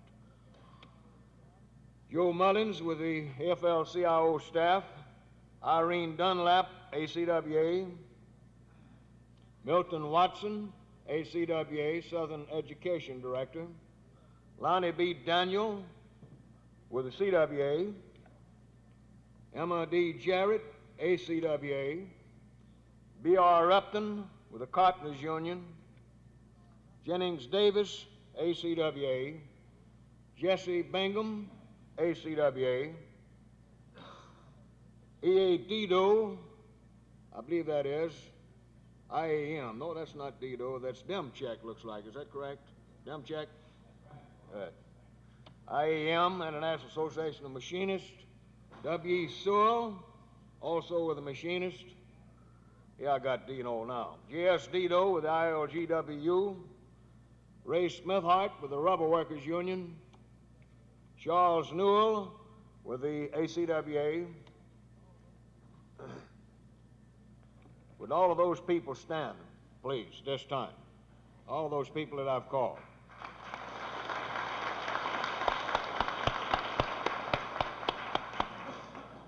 We certainly appreciate the fact that you people have been able to attend our convention, and I'm looking forward to visiting with a number of you myself before the convention's over with. We have a number of other guests at the convention, a number of lady guests that we're going to pay special recognition to this afternoon. And there is a person present in the convention today that hasn't had the privilege yet of attending our convention, and I'd like to introduce her to you, this time my wife, in the back. Would you stand?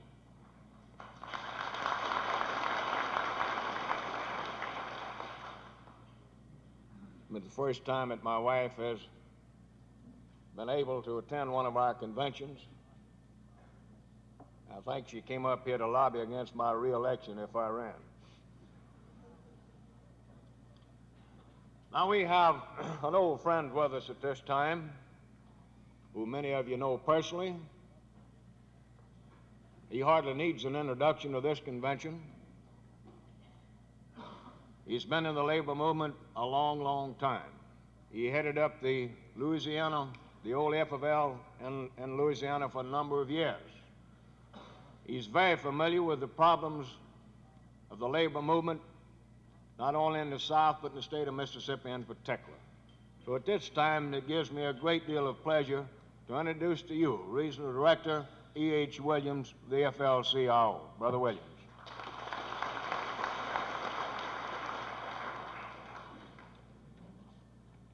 Brother Ramsey, Brother Knight, officers, delegates to the Mississippi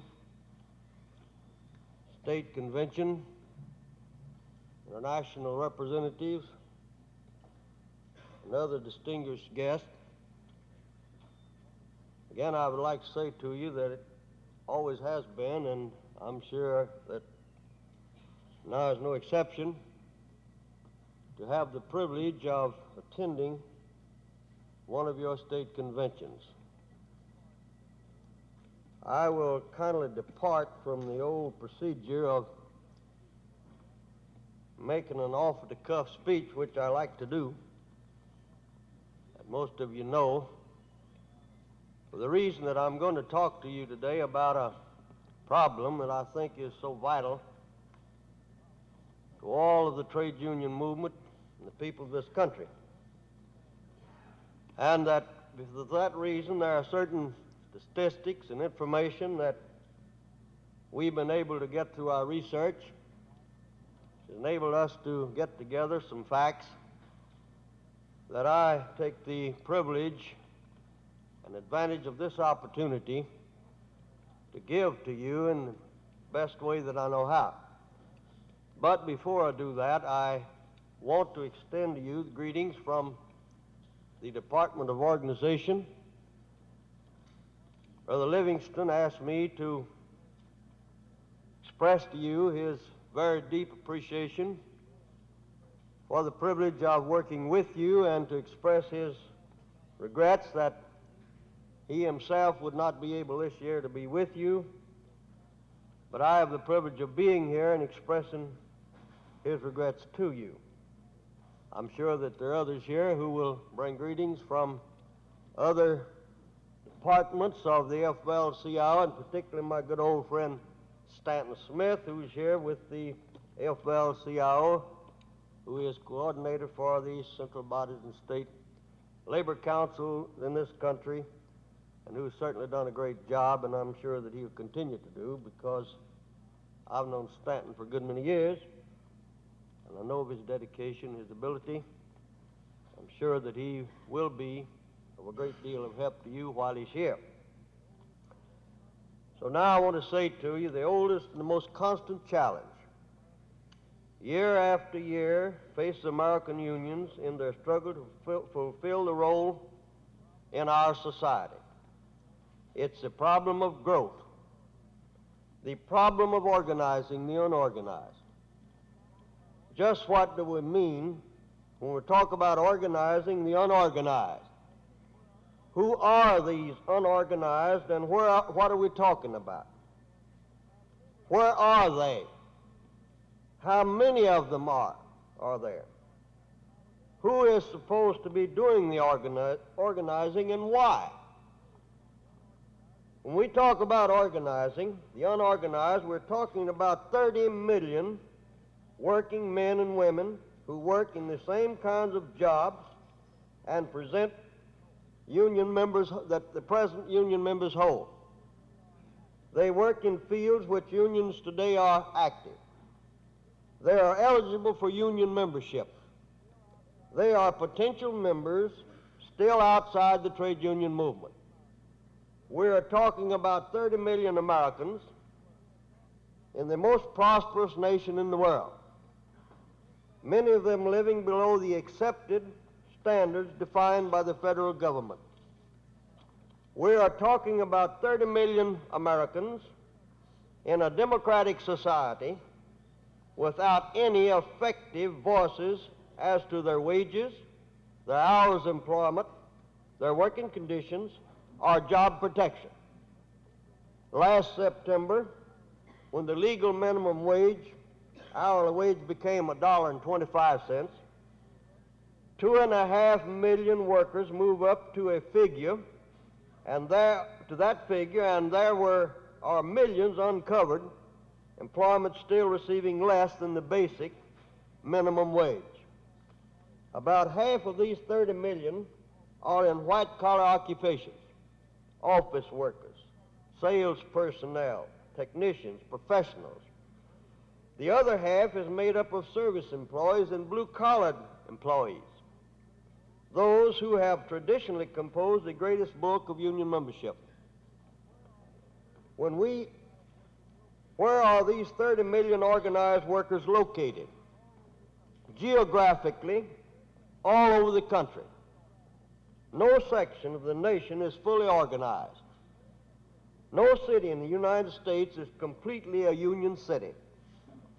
Wherever you find concentration of workers, you find the unorganized as well as the union members.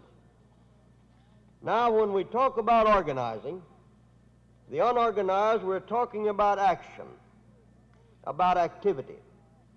Who is supposed to be doing the organizing of the unorganized?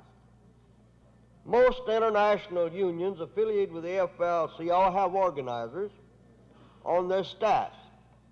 Many international unions have regional setups or district councils that maintain organizers. Some local unions have organizing staff. A few state and local AFL-CIO bodies have organizers. AFL-CIO, as a federation, have organizers some 150. Let's put all these together and assume that they are organizing full time. Let's add to them the additional organizers that have been assigned by international unions to special or coordinated organizing drives. Some conducting AFL-CIO, some by AFL-CIO departments, some by AFL-CIO central bodies. Whatever the grand total may be, it isn't enough. It isn't enough to do the job. Since the merger of the AFL-CIO and its affiliates have had at least 2 million new persons under collective bargaining coverage. The organizing yet AFL-CIO members is about the same. While the union-eligible workforce has increased by some 4 million, automation has continued to take its toll. The obvious question is, how do we go about beefing up the organizing effort? Should the international unions add to the organizing staffs? Suggestions to this effect have been made at every convention at the AFL-CIO Executive Council and General Executive Board meetings. And some have enlarged, but not enough. But even if the international unions double their present organizing staffs, it is doubtful whether we'd have enough manpower to do the job that has to be done. Should the central bodies step up their organizing interest, we are constantly encouraging that. Our AFL-CIO organizing staff for several years has been working with central bodies, helping them to establish, renew, or make effective organizing committees. Some of the central bodies are firmly committed to a role of organizing. But even all of the central bodies intensified their efforts. There is grave doubt whether all the organizing needs could be met. It's hard to bring fresh approaches to such a perpetual problem, particularly when it's one that has become almost like the weather, where everyone talks about it, but too few do anything about it. Our main purpose today is to try to reach a sizable group of those people who have not been doing too much about this problem and make them see what they can do and why that it is necessary to do it. Hopefully we have much more manpower joined in the effort. Now, in short, we need to talk about local unions, local union leaders, and local members joining in campaign of organizing the unorganized workers. There are many people in this field who today are convinced that the greatest single factor necessary today to get ourselves off a dead center and bridge up the gap between the organized and the unorganized is local union participation. The labor movement as we know it has, in the period of its growth, covered the past 30 years, already undergone two definite stages in its organizational development. Today we are in the third stage, and we must start by reorganizing that stage and see how it developed as is different from other stages. Most of us remember, either through experience or through history, that the first stage of our rapid growth was triggered by a depression accompanied by a Roosevelt New Deal administration, which placed laws on the books to give workers the right to organize, and at the same time provided them with governmental machinery to bring about unionization. In that stage, the role of the full-time representative was relatively small. We organized ourselves. Our assets were a history of management stupidity, economic hardship that literally drove us into unionism. It was a real do-it-yourself operation. The experienced organizer was usually a local union guy who had gained his experience organizing in his own plant. We would jump in a car with 2 or 3 of our buddies after work and drive 30 to 40 miles to another shop to help others get in the union. That was the first stage. This was followed by an organizational stage where virtually all of the organization was done by a full-time organizer or a representative. The climate was still good for unionizing. Management hadn't smoothed out the wrinkles in their anti-union programs. The New Deal and Fair Deal were still in operation. And so for several years, we had what we call the organizer doing most of the union organizing. Accompanying this period, we was, of course, a letting down on the part of the volunteer organizer. After all, he'd done his part. He was paying dues which were paying salaries for full-time organizers. Today we are in the third stage, or rather the third stage is here. We haven't quite got on the stage yet. It's a stage our organizational responsibilities which calls for the best kind of combination between the most effective element of the first stage and the second stage. It is the job of the paid organizer and the volunteer, the international representative and the local representative, working together to get the job done. All of us know that organizing is tough today. And most of us know the things that make it tough. Management has made a science of fighting unions in the organizational arena. No more do they depend on the fly-by-night schemes. They hire the best psychologists out of the universities to develop programs designed to douse the cold water on any desire for unionization the minute the first spark is discovered. Working people today with heavy credit responsibilities and time payments weighing them down and are discouraging from doing anything that might rock the boat. The kept press makes sure that unionism is presented as a boat-rocking proposition, and the boss is quick to reinforce this with fear letters to the home whenever the idea of unionism threatens the way of life. Not the least effective is the management's anti-union campaign is the characterization of the union organizer as an outsider, hired hands, dues-hungry professionals, and even commission men who are paid in relationship to the members they sign up. You know, we live in an age of suspicion where being cynical is often popular. It's gotten so that it is sort of a natural thing to look for hidden motives behind everything that anyone else proposes. Some people have called it the age of the fast buck, where no one suggests a course of action without having a selfish reason. This, of course, plays right into the hands of the boss's campaign against union organizers.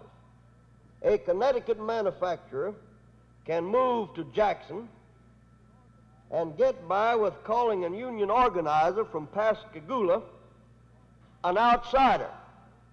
And few people stop to think how much more the outsider is the boss himself.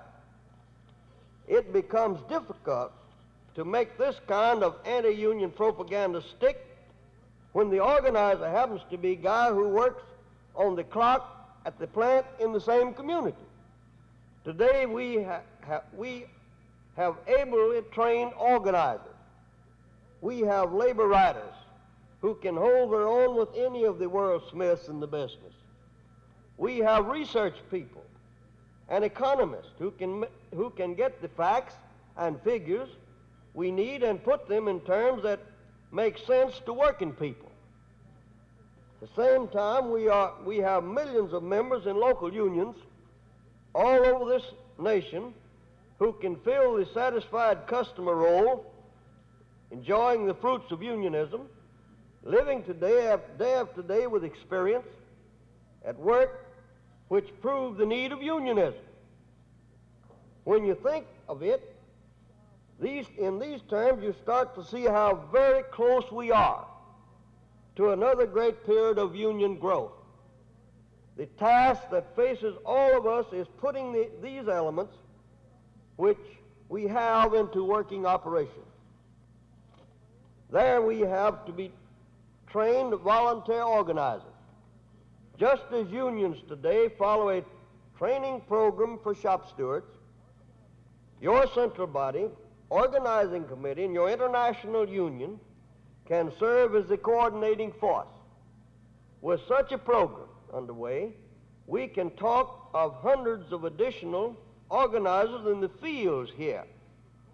Not every volunteer organizer is going to be able to whip up a leaflet in the heat of a campaign, but he can be on hand to distribute that leaflet and verbally express the benefits of belonging to a union.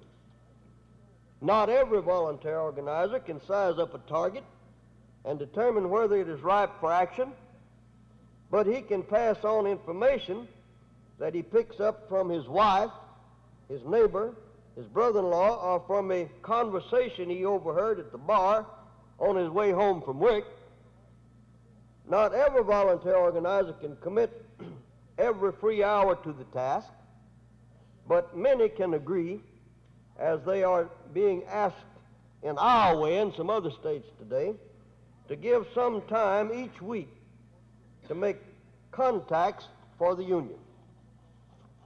Not every volunteer organizer can, on his own, help workers in another plant set up an effective in-plant committee, but he can, from his own experience, tell them of the importance of having such a committee. It is obvious that certain things are vitally important as we approach the subject of the role of local union and the volunteer organizer. If there is not complete acceptance of the program at every level of the union leadership, the full benefits of the program cannot be realized. The international union leadership must give real support and guidance. The responsible officers of the local union must adopt and push a program of recruiting and training volunteer organizers. The program must be put high on the priority list of each local union's, not shutting it off to be the only thing left around. The benefit to the local will be direct as well as indirect from a better organized community.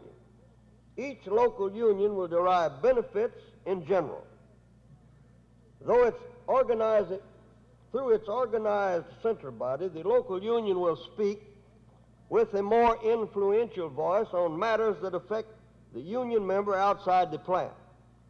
Issues of importance concerning the education of his children, public facilities, the quality of his representative in government.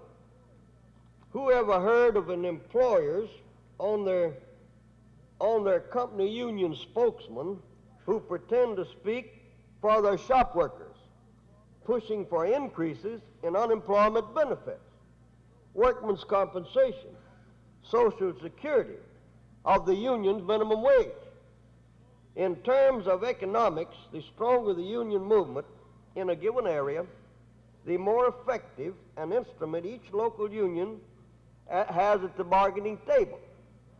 We all know that we can get at the bargaining table in the way of better wages, better working conditions, better security on the job, bears a direct relationship to how strongly organized we are.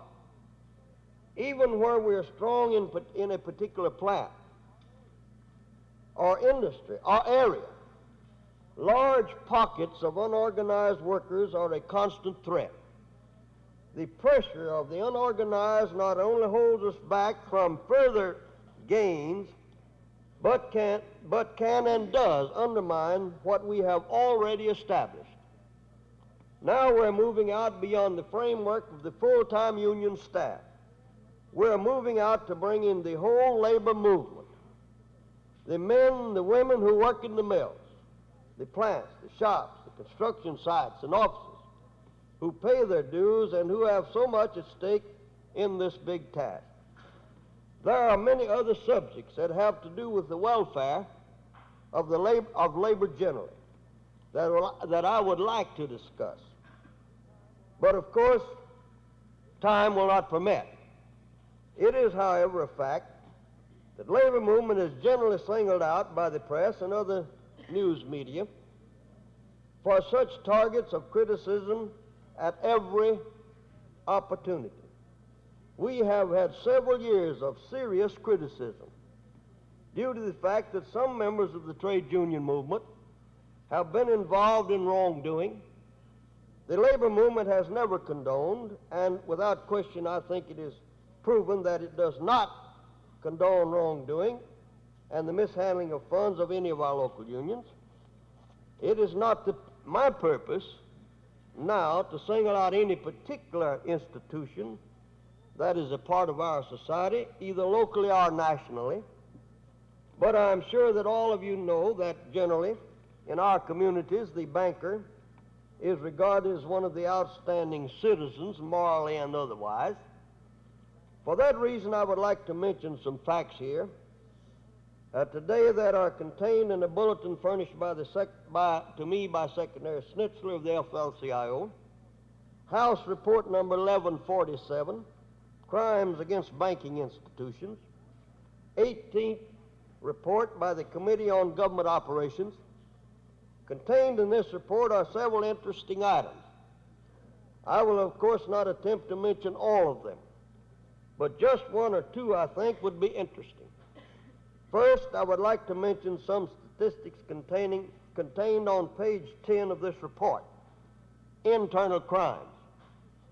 Between 1958 and 1962, inclusive, the Office of Comptroller of the Currency reported 3,016 cases of irregularities by officers and employees of national banks, involving estimated amounts totaling over $28 million. In that same report, The Board of Governors of the Federal Reserve reported 733 cases in state member banks involving more than $7 million. And the FDIC reported 1,695 cases with shortages estimated at more than $36 million. Thus, between 1958 and 1962, inclusive, the Federal Bank Supervisor of Agencies reported a total of 5,444 cases of internal crime involving over $70 million. Even allowing for errors and acquittals, the magnitude of such crimes is alarming. Page 22 of this report, the second paragraph, bank embezzlers in 1960 have been estimated to number about 100 bank presidents. This is important. 65 vice presidents, 145 managers, 345 cashiers, and 490 others, chiefly tellers and clerks. Review of the 435 defalcations in federally issued savings and loan institutions, the five-year period, 1958 to 62, discloses that 20 were committed by the chief executives of such institutions, who collectively purloined 56% of the $4 million embezzled in that period. About another fourth of the money was taken by the officers in 77 cases. Tellers and others accounted for the largest number of cases, 299, but only 19% of the total. Another interesting paragraph, the NABAC, noting that while everyone deplores the thefts that occur, stated in communication to the subcommittee that it is rather remarkable that with over 500,000 people employed by banks and exposed to these temptations, incumbent in handling money, there are not more embezzlements. In the year 1962, there were 2,262 cases involving a loss of $13,435,000. The same period, 1962, crimes involving holdups of banks numbered 588, totaling $2 million. The people in the banks stole more money than the bank robbers. The number of crimes seems to be increasing rather than decreasing. I would just like to ask the delegates here to kindly visualize, if you can, what the papers would look like if statistics like that applied to the trade union movement in this country. What do you think they'd do? Well, they'd want to hang everybody. They'd do enough for the little things that happens. It certainly will happen. So I want to say to you that I'm very happy to be with you today and to again see that here at this convention we have a very sizable number of people throughout the great state of Mississippi assembled here in this convention for the purpose of tending to the business of labor in Mississippi, and to express my very deep gratitude and appreciation to you for having had the privilege of working with you in this state, observing some of the things that's happened, and a lot of things does happen. And to warn the delegates here, I think it's most important, because of many years I've had in this business. Noted Brother Ramsey up here today talking about things that's happened to him, things people said about him,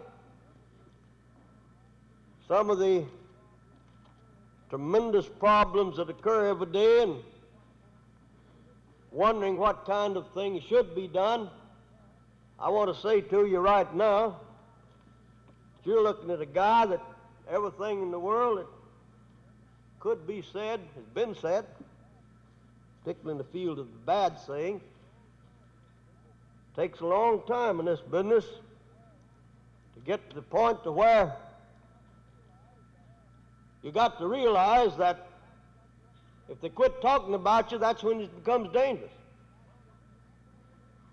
So to me, when I go into a state organization, having had the years of experience I've had in the knocks and the bumps and the accusations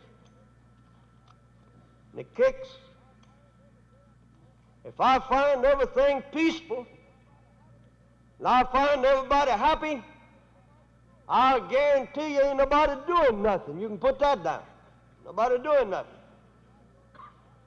So, but when I go in and find everybody cussing a guy, at least he done something and might have been wrong.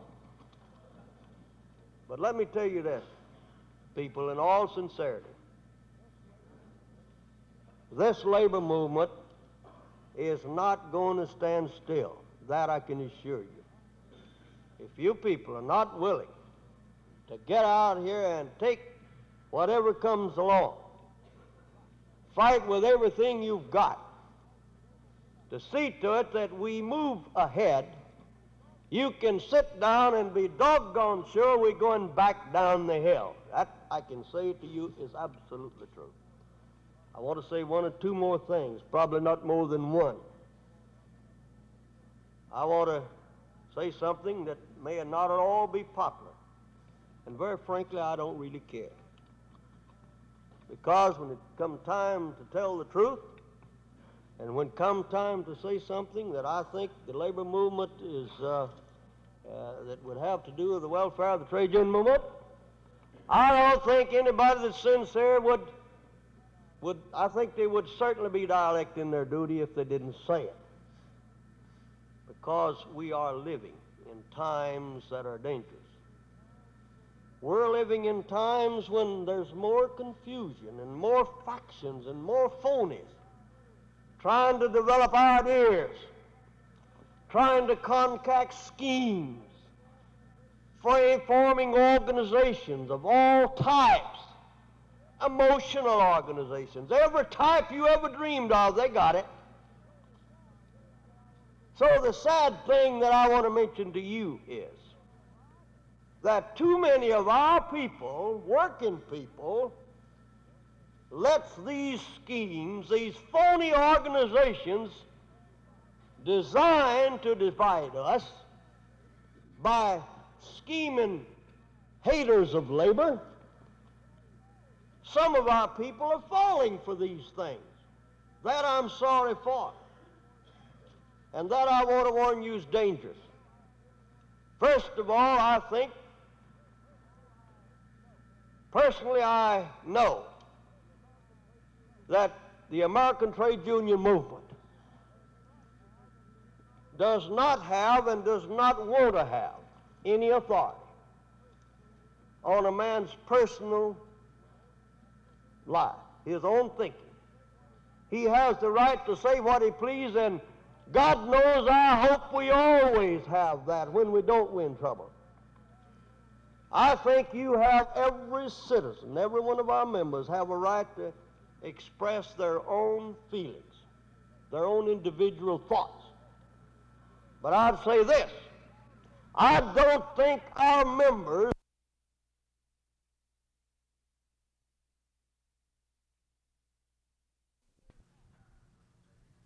As the chairman of the organizing committee would like to have a quick meeting with his committee in Parlor A immediately.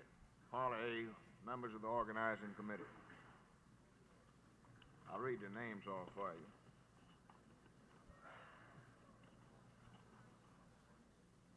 Hubert Mills, Christine Berry, Albert Bailey, Andrew Brown, and SHDs in Parlor A. Will please come to order.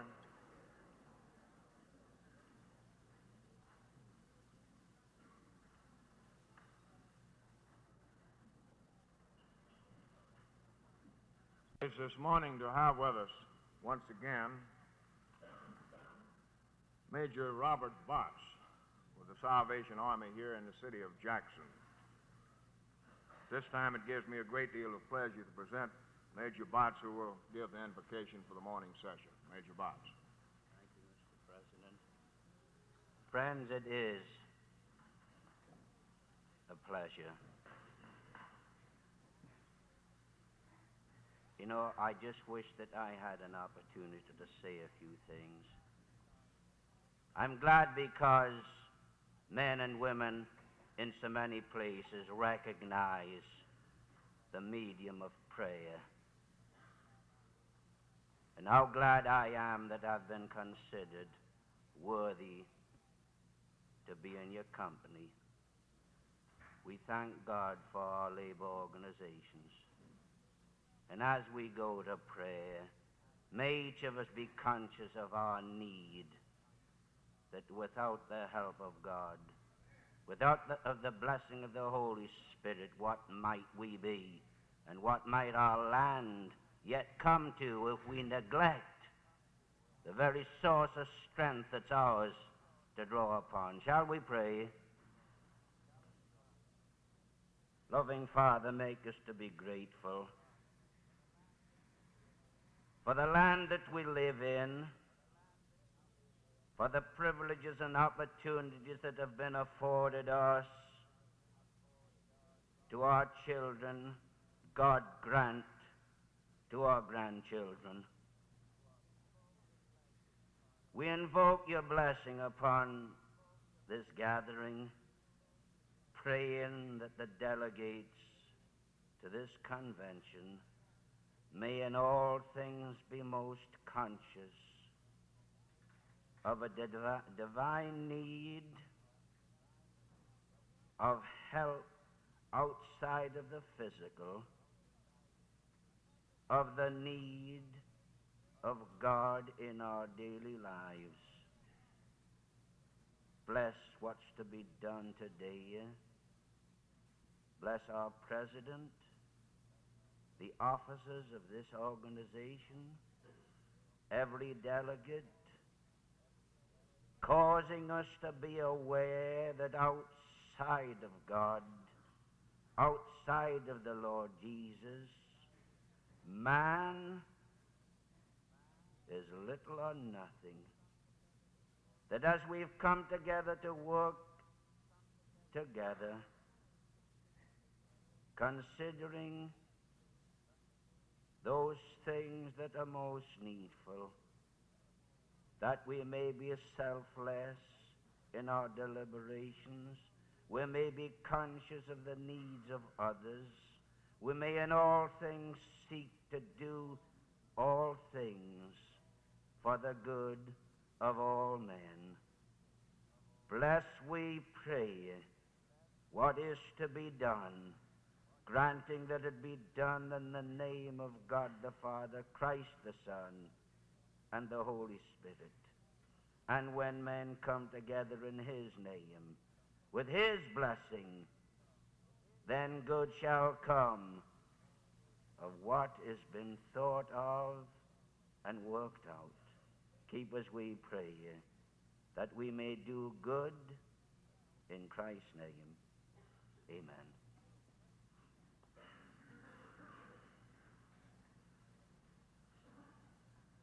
Thank you, Major. We'd like to extend to you an invitation to spend as much time as you can with us. It's always a pleasure to have you with us. This morning we are privileged to have with us Deputy Director of National COPE, a young man that has been my privilege to have known only a few months now. He is a member of the International Brotherhood of Electrical Workers Union. He served for some 17-odd years as Secretary-Treasurer of the Connecticut FFL-CIO. He has recently been elevated to the position that he now holds as Deputy Director. which was the vacancy having been brought about by the death of our beloved director, Mike Devitt. Consequently, Brother Barkin was elevated to the position of Cope Director. So this morning it gives me a great deal of pleasure to present to you a gentleman that has gone completely out of his way as far as cooperating with this organization is concerned. He's no other than Joe Rourke, Deputy Director of Cope. Look at Rourke.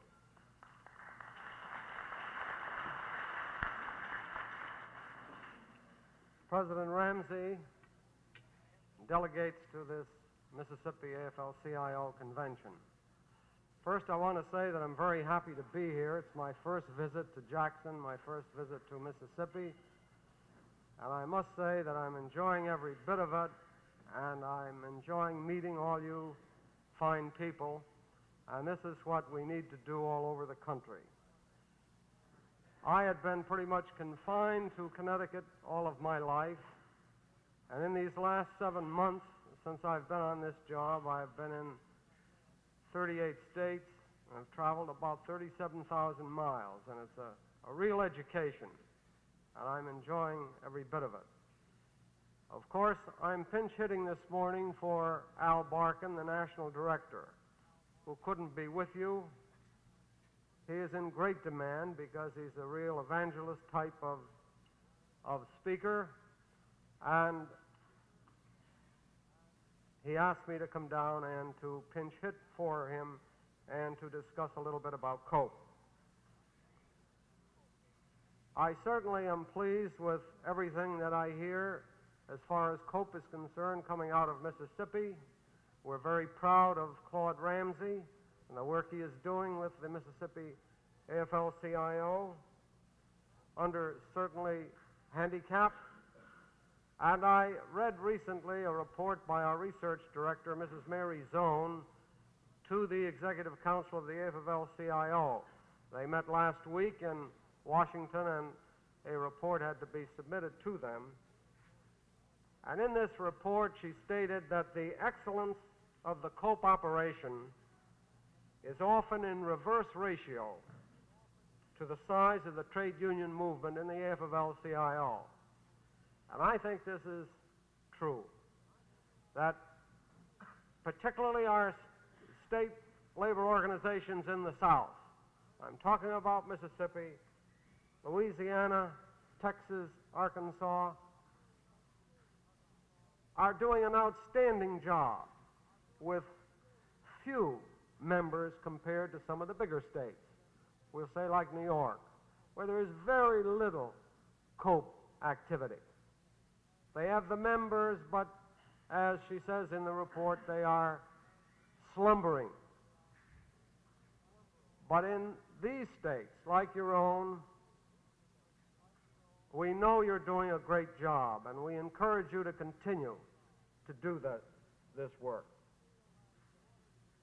We feel that in order to do the kind of a job we need to do, we have to work with other groups.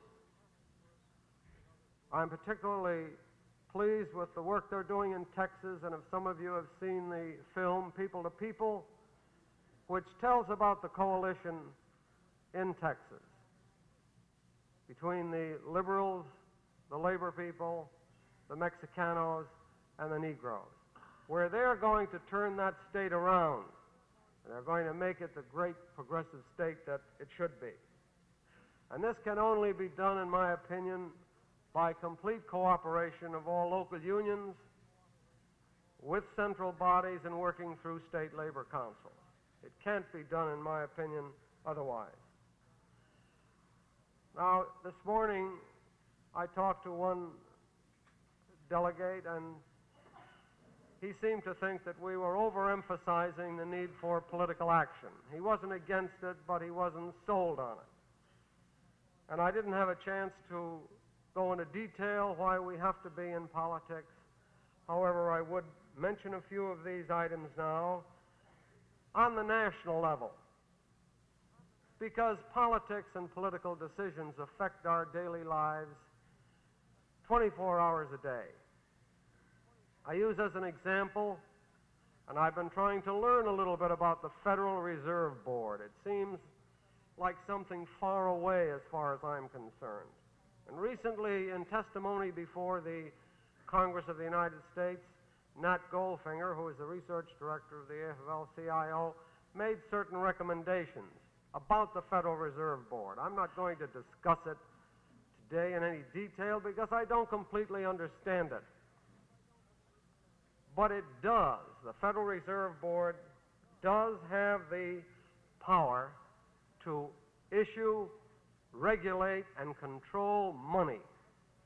This, in turn, affects the interest rate that you pay on mortgages, that you pay on anything that you buy. They also decide whether or not we're going to have a tight money policy or an easy money policy, or in between. And if you have been following the papers, a great congressman from Texas, Wright Patman, has been taking on the Federal Reserve Board, wanting them to make certain changes that are more democratic and to the protection of the people. Now, this Federal Reserve Board, there are 7 members. They're appointed by the President of the United States for 17-year terms. Imagine it. 17 years. I believe they get about $22,000 a year. And once they're appointed, they're in office, of course, unless they're thrown out because of malfeasance or something else. But it's a very, very, very important part of our government that most of us don't think too much about. Now, this is one reason that we're in politics. Another is, and I happened to see him on a television recently, was our Secretary of the Interior, Stuart Udall. He was telling about the crisis, and he was discussing his book, The Quiet Crisis, what's happening to our natural resources, how we're running out of water, how the air is polluted. These are all political problems and political decisions. In fact, a pilot told him that in the last 30 years, and this man has been flying, been a pilot for 30 years, there's been a great difference of opinion in vision, that it's becoming more difficult to land planes over our cities because of air pollution. And this, again, is, as I said before, a political decision. And if any of you have had the chance to read Silent Spring by the late Rachel Carson, she told about the poisons that are being sold and that we are taking into our bodies on pesticides. This is a political matter that the Congress and our state legislatures have to consider day by day. Changing the rules of the House of Representatives so that we can vote on legislation in a democratic way is a political decision. The second man on that committee is Congressman Comer from Mississippi. Along with Congressman Smith, they effectively, with a few others, block legislation from being voted on every day in the week. And this is politics. Medicare, help for our elderly citizens. This is being blocked by Congressman Mills, chairman of the Ways and Means Committee, will not permit a vote on this bill. We know if we can get it out of the Ways and Means Committee, it will pass, and it's long overdue. Every country in Europe has not only Medicare for its senior citizens, but it has a good medical care program for all of its people. In fact, we in the United States have dropped to 14th place among nations in overall medical care and life expectancy. And this is all politics. There are many people here. I see quite a number of women. I'm sure some of you are in the garment trades. And I'm sure that the rejuvenated National Labor Relations Board under the late President Kennedy and President Johnson that the decisions are now more favorable. Why? Because two people have been replaced. A new chairman has been appointed, Chairman McCullough, and a new delegate, a new board member, I believe, by the name of Jenkins. They have turned that board around, and now we're getting decisions as they should be, fair and impartial and not colored. This, of course, is politics. And then how about right here in Jackson, your own legislature? Look at the decisions that are made there. I heard the state senator yesterday mention about the sales tax and how he was not going to support the sales tax. So taxes, whether they're fair and equitable, whether you have a decent minimum wage law, whether you have decent workman's compensation, unemployment insurance, an adequate labor department, your insurance rates, your health department, your roads, whether you have prevailing rates of wages or not, and whether you have decent election laws. These are some of the reasons that we're in politics, and we have to be in politics in order to get some of these things. Now, how can we work together to bring about some of the things that I've mentioned? And I say we have a big job to do in registering our members to make sure they're eligible to vote. You know that, and I know it. I won't belabor the point. And Mississippi, according to our records, does not have a good record as far as voter registration is concerned. I believe in 1960, only 47% of those over 21 were eligible to vote. And then in 1960, only 25.5% of those eligible to vote did vote. Now we have to change that. We have the manpower to do that with our unions in this state. We have the woman power to do it, too. And believe me, this is the real hidden force of the labor movement. If we ever can get our men to put our women to work, and I must say I'm pleased to see so many women delegates at this convention. As a rule, they're a very small part of the average convention that I've attended in the short time I've been on this job. And they're important because there are more of them. There are 8 million more women than men of voting age. And that's a lot. I was talking to the major here and about this very subject. He was surprised that there were that many more women than men. And I said, in addition to that, Major, they live longer. The average woman lives 4 years longer than the average man. They're sturdier, in fact. These are the medical records. And so this is another reason that we need them to do the many, many tasks that need to be done in political education. And I've said it before and say it again that one good woman worker is worth 5 to 6 men workers, because they'll do the job. They'll follow through. And this is why we need them. The labor movement, if they will work with the coalition that I have mentioned, with other groups in the community, we can really do the job. And I predict that when this comes about, this coalition, as they're doing in Texas, you will elect congressmen and senators from this state that will be among the most progressive in the country.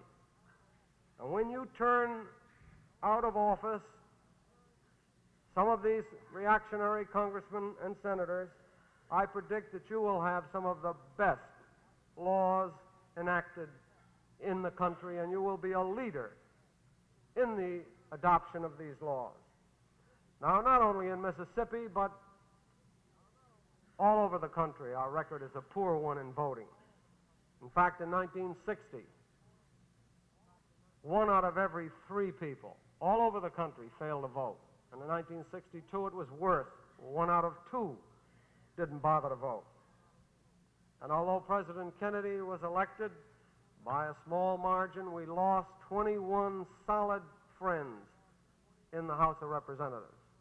And in 1962, the prediction was that we would lose about 30 to 40 congressmen because of, this is generally what happens in off-year elections. Well, we didn't lose 30 to 40.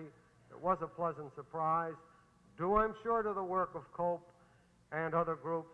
We only lost 4 friends. Now, here in 1964, we're faced with the same situation. Here we had a good president in President Kennedy. We have a good one now in President Johnson, but we do not have a Congress that works with him. There are really 3 parties down there. There are the Democrats and the Republicans and the Dixiecrats, and there are enough of them there to block all legislation. President Meany spoke at an AFL-CIO building trades conference about 2 months ago, and he said we need 20 to 25 more congressmen on top of what we have, and then we can begin to get our program across. But before talking about 20 or 25 more, what do we have now?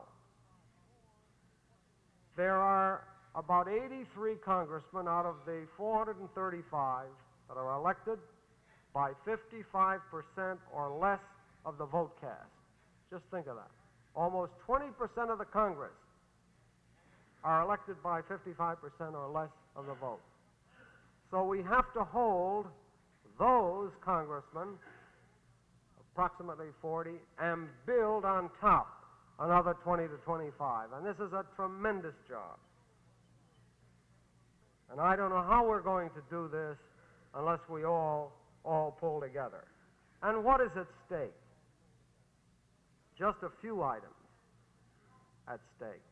We feel that if we can add another 20 to 25 congressmen, we can repeal Section 14B of the Taft-Hartley law. This is going to give us great relief. We have to do it this way because fighting right-to-work laws, so-called right-to-work laws, in our states is putting the labor movement into bankruptcy. In the Oklahoma fight, it is estimated that approximately $600,000 was spent by the union members in the state and help that went in from international unions. And right now they're getting ready in New Mexico. 7 offices have opened up in Pennsylvania to try to push it there.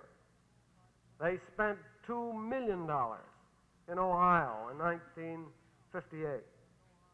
So this is why this election is so important. We feel that if we can pick up another 20 to 25 more congressmen, if the tide is running with us and with your help, we can add 20 to 25 more congressmen to help us get our program across.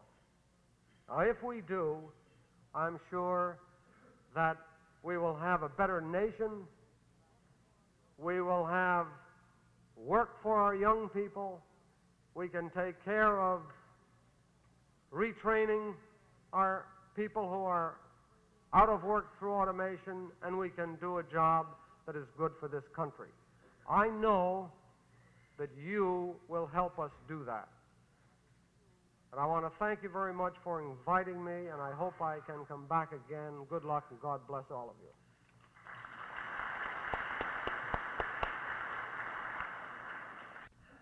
Thank you, Joe, for those inspiring remarks. We hope that you can stay with us through the remainder of the convention, but we recognize the fact that you have a rather busy schedule. Probably will not be able to stay for the remainder of the convention. But in behalf of our organization, I want to again say that we certainly appreciate the cooperation that we receive from your office. Brother Bruton. Mr. Chairman, could I have the members of the Social Insurance Committee to meet in Parlor B? The members of the Social Insurance Committee and Parlor B immediately. Members of the Social Insurance Committee and Parlor B immediately. Bill? Where's Bill? Come on up, Bill. I'll call the name of those committee members off. That some of them might not have been here when I called them yesterday.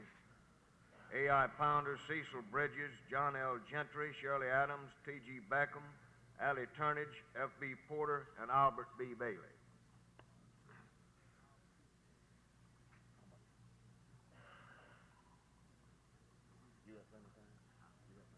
All right, fine. Ladies and gentlemen, we're privileged this morning to have with us the president of the State Labor Council in one of our adjoining states, state of Arkansas, gentlemen that I've known for several years myself. They have also cooperated with us 100%. Their problems are similar to the problems that we have in the state of Mississippi, and it's been my pleasure to have attended a number of their conventions. And as I remarked to them one time, it's a question as to who's going to stay on the bottom of the ladder, Mississippi or Arkansas. I'm not too sure right now who's got there wrong now, Bill, but I'm satisfied that either Arkansas or Mississippi is in that position. The only thing that we can say here, and know we speak the truth, is the fact that we produce a better football team in Mississippi than they do in Arkansas. So at this time, it gives me a great deal of pleasure to present to you the president of the Arkansas AFL-CIO, Bill Becker. I want to give him a chance to say a word to you.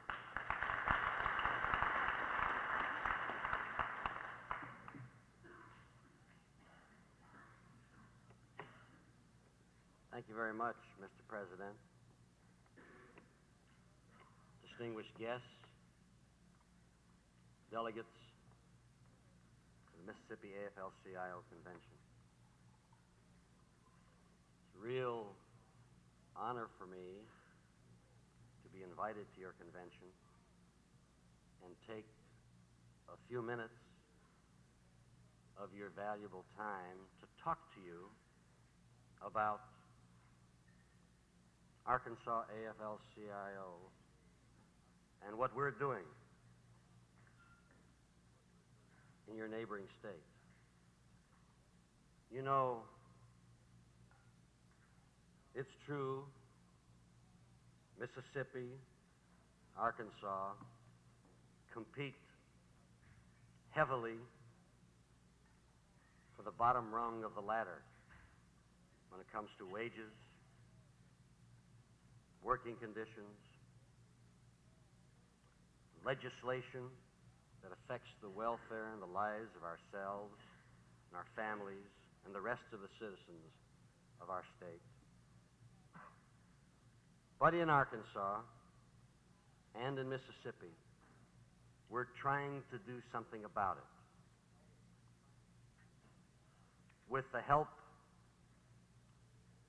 of the working men and women of your state and our state, progress can be made, significant gains can be accomplished, but we've a long way to go.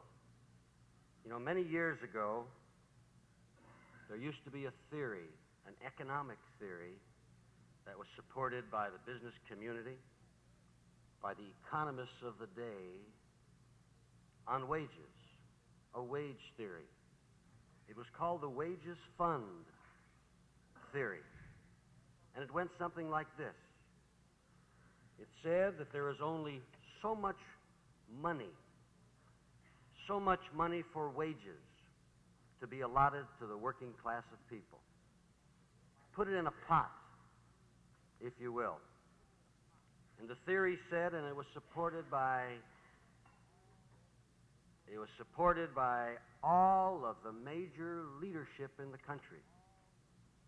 The theory said that if one working man gets a raise in pay, he's going to be taking money from his fellow worker. If you get a nickel, it means the next fellow will have to take a cut in pay. And they went on to say that what's the point in having organized labor? Why should union men and women organize themselves into a union of their own choosing? It serves no purpose, accomplishes nothing. There was another law that they talked about, and I'm speaking of 100 years ago, called the Iron Law of Wages, that went something like this.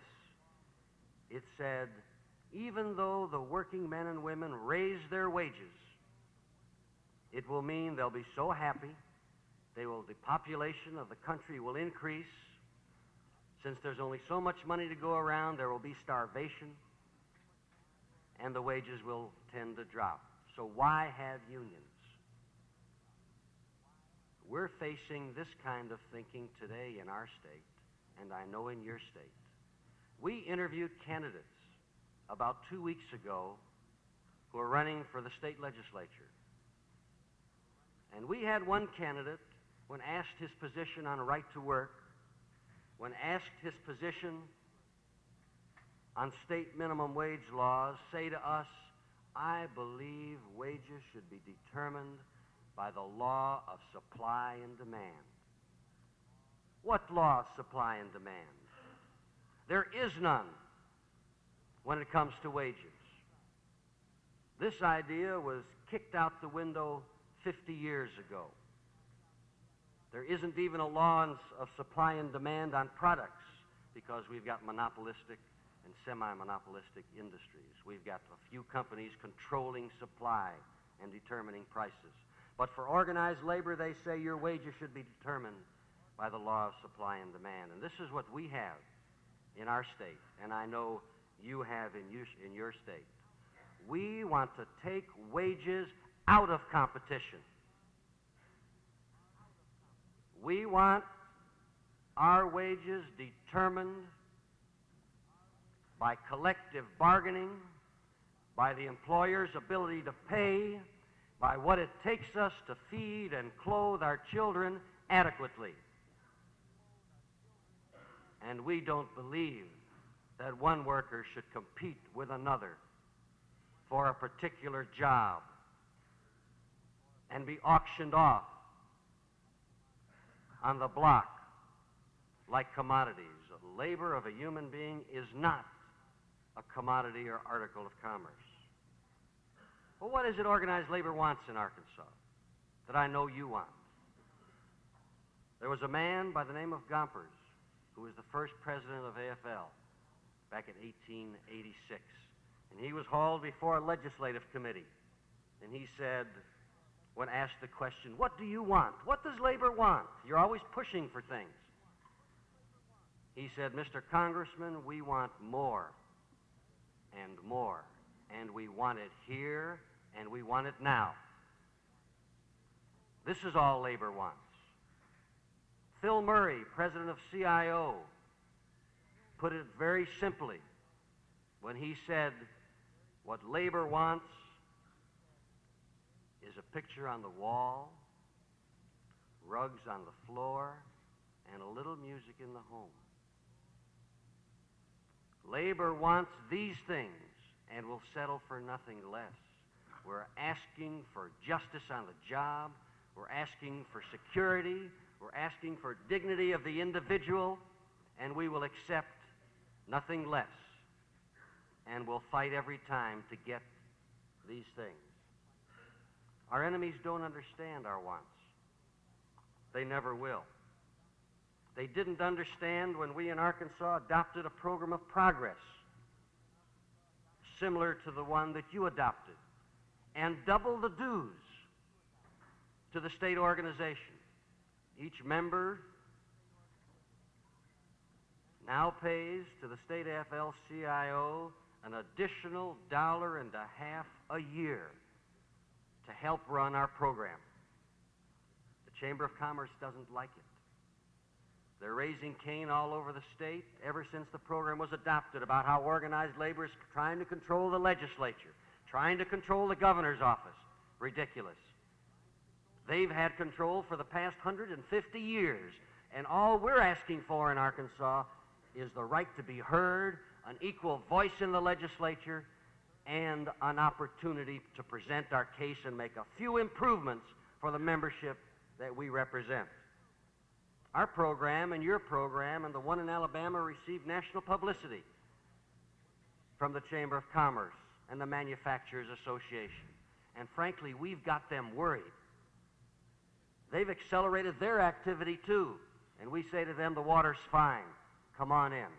But we're going to stay in politics We're going to remain active in that area, and we're going to get the things our membership need and deserve in our state. You know, it was almost unbelievable to some people that we were able to double our dues. A little better than double our dues, incidentally. And we have increased our membership by doubling the dues and presenting a program, some 5,000 or 6,000 members who are willing to pay for a program that had possibilities, a program that they would eventually gain from. And when someone asks us, why is it that labor in Arkansas, Mississippi, Alabama, Carolinas have adopted this program of progress, we tell them a story. It's about a union man who was going to an extremely important meeting. There was going to be a strike vote. And he was running late. And this occurred in Little Rock as he was driving by our state hospital there, which of course is our mental institution. And all of a sudden, he had a flat tire, a blowout.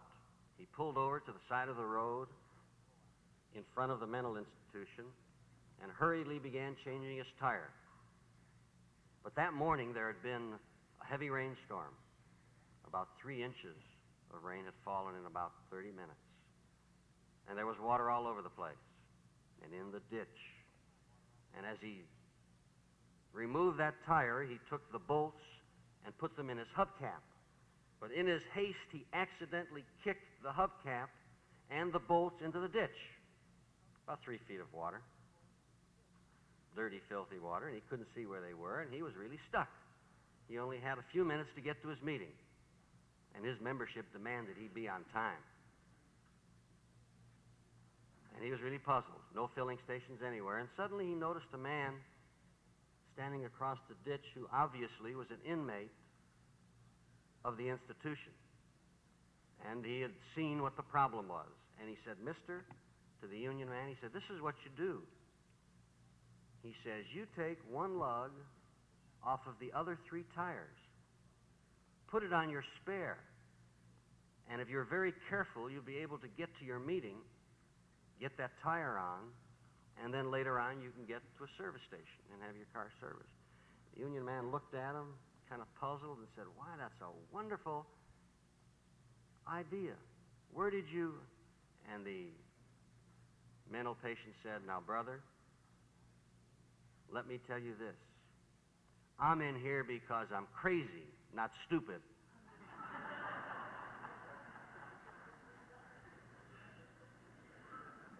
Now, we in the labor movement may be crazy, but I don't think we've ever been accused of being stupid. And our program is working. We were successful in the last session of the state legislature to improve and increase our unemployment insurance. We are now one of about 10 states in the country that has an escalator clause in unemployment insurance based on the average wage of our state. Our average wage in the state is now $70 a week. Our unemployment benefits are 50% of that, the maximum benefits. So they're now $35 a week. When and if our wages go up, our unemployment benefits will automatically go up. And we have no limit on unemployment maximums as you have in your state. And the Chamber of Commerce, the Associated Industries, about 50 businessmen appeared before the Legislative Committee to try to put a ceiling on unemployment benefits, and they lost. We're in a position, too, in our state where we're constantly trying to defend ourselves against the passage of unfair anti-labor legislation. But in the last session, there wasn't a single anti-labor bill introduced, and we were lucky enough to improve our unemployment insurance law. We had another problem about 2 weeks ago that you'll be interested in. It has nothing really to do with politics. You know, we have a mailing list now in our office with something like 40,000 names on metal plates, as you have in your state office. The meat cutters had a boycott campaign on against Safeway stores, one of the largest chains in the country. They were handling an unfair poultry. And they were boycotting the Safeway stores and were requesting our membership to go in front of the stores at first and pass leaflets advising the consumer, advising the membership that these chickens are unfair, don't buy Joe Ray poultry. It worked for a couple of weeks, but there's a certain apathy in our membership, and they didn't keep up the job. And the leafleters began to fall off. So they thought of sending a mailing to the entire membership of Arkansas AFL-CIO and use our mailing list. We sent out 40,000 letters, and Safeway screamed. They said, "What are you trying to do, run us out of business?" But they still handled Joe Ray poultry. About 3 weeks later, the meat cutters felt they got a good response from that leaflet, so they sent out another leaflet. Don't buy Joe Ray poultry. It went into the homes of every single union member we have affiliated. And we're proud to say that just last week, Safeway stores has agreed not to handle Joe Ray poultry. A fantastic story. But this mailing list has proven to be successful. And of course, it can be used in political campaigns too. It can be used in legislative campaigns too. And it will work. Our membership, like your membership, doesn't come out to meetings. But they will respond if you strike the right chord. And on this issue, they responded tremendously. So our program of progress is very, very successful, and we're pleased with it. We're going into a campaign now this summer on voter registration. I noticed in your kit that there is a resolution that will be introduced, and I hope passed, that will repeal the poll tax as a voting requirement. We're in a campaign now not only to repeal the poll tax as a voting requirement, but to establish a permanent voter registration system so that you register once and never have to register again, so long as you vote at least once every 4 years. And don't move out of the county, don't change your name, etc. A permanent voter registration system similar to the one we have in 44 other states. And you'll be interested to know that our governor, and it's easy to remember who our governor is, he's been in so long, Governor Faubus has not yet taken a position on the permanent registration law, but he has said that he is opposed to the poll tax as a requirement for voting. 10 years ago, we couldn't get a governor to say something like that. He is opposed to the poll tax as a voting requirement because it tends to restrict voting. We've got a dual system in our state that's similar to yours. You need a poll tax to vote in state elections. You don't need it for federal elections. It's the most confusing, the most complicated, the most unfair voting system man could devise. And I know yours is even worse than ours. And you know why they do it this way? They don't want the working people to vote. They like restricted voting. We had one state legislator say about our permanent registration plan. He said, "Permanent registration?" He said, "Why, anybody could vote, and we'd lose our control." Yes, this is what they're worried about. They've controlled things in our state for the last century, and they want to continue it. And they can control by having bad voter registration laws that will make it difficult for the little people to get out and register and go to the polls on election day. And we're getting support from other groups in the community on permanent registration. The League of Women Voters is working with organized labor, or rather, we're working with them. We're just one of a committee of about a dozen. That includes the League of Women Voters. That includes the Associated University Women. That includes some liberal Democrats. That includes some Republicans. And we're going to try to get a broad base of support for this issue. We can't do the job alone. We need allies wherever we can get them. Just recently, there was a doctor who was named as chairman of our committee. There are very few liberal doctors in our state, but we found one, and he's going to head the committee up. And we think we've got an excellent opportunity to once and for all straighten out the election laws in our state and increase voter participation through a permanent system. And we think it will be directly related to our wages, our hours, our conditions, the treatment we get in the legislature. When you send a man to Jackson or to Washington to represent you, he goes down there as a lobbyist. He's your business agent. And we want our membership to have a greater voice in who goes to Congress and who goes to the state legislature. And we're not asking that we control. All we're asking for is an equal voice in the political democracy that we live under. Just as we ask for an equal voice at the bargaining table and ask to be treated like human beings. We're tired of being rebuffed, and we think it's time something was done about it. We have another neighboring state that borders on the west, Oklahoma. You all know the Oklahoma story of a few weeks ago, where the right-to-work law was voted down by a majority, a slim majority of 24,000 votes in the state of Oklahoma. We're looking to Oklahoma to see how they got the job done. I don't think labor could have done it alone, but they worked with the Farmers Union.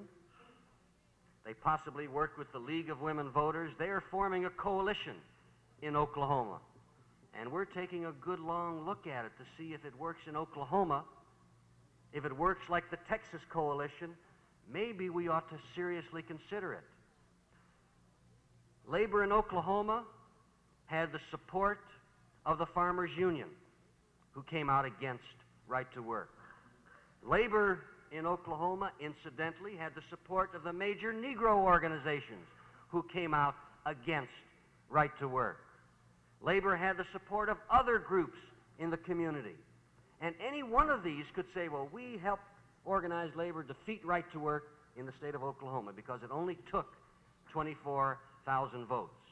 Now, we have many differences with these groups. We have many differences with the teachers, with the League of Women Voters, with the Farmers Union, with the Negroes. But on some issues, we can get together, and organized labor in our state is going to look at those issues and see if we can't form some kind of coalition or combination where on a given issue we will support each other. If you can't get together, forget it. But we in our state would like to repeal that right-to-work law, as I know you would like to do in your state. So we're looking around for allies. We're small in our state. We need help from every source that we can get, because we have goals, we have aspirations, some of which coincide with other groups, and we need their help.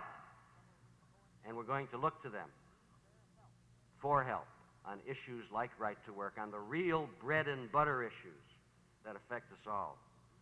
And I say to you that we're going to make progress in our state. It's not going to be easy because we have tremendous money and power lined up against us, and they're continuing to stay active.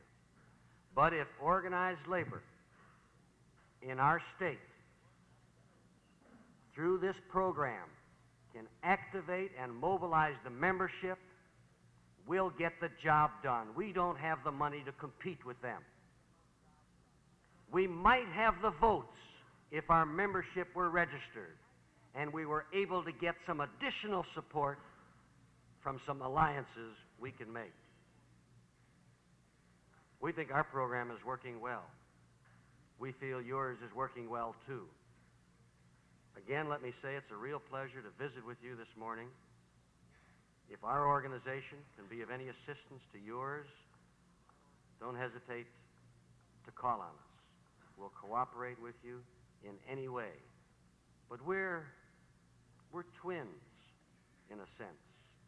We're both on the bottom of the ladder, as Brother Ramsey said, but we can make progress if we work at it, and work at it day and night, not just at conventions, not just on the job, but that little extra effort is what it's going to take to get the job done in your state as well as ours.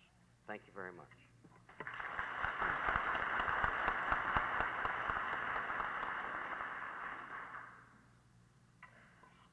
Thank you, Bill. We hope you can stay with us through the rest of the convention.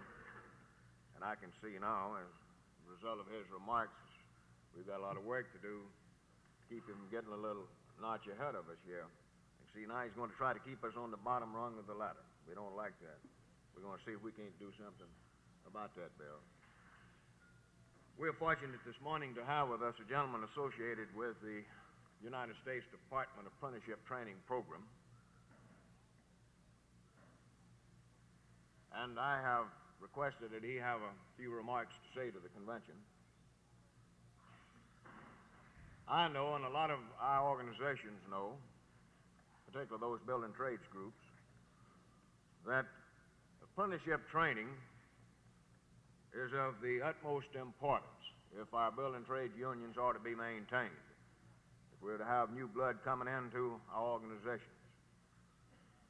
Apprenticeship training programs is a matter of necessity, has to be coordinated with the United States Department of Labor apprenticeship training programs and other groups.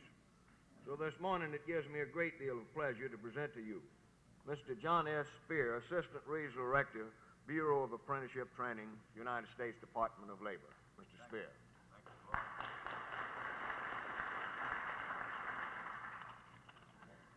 Mr. President, delegates, distinguished guests, ladies, I'm not going to take much of your time. Actually, he said talk about 10 minutes. I'd rather you take 5, and after talking to George Davis out in the hall, I think 2 about my limit.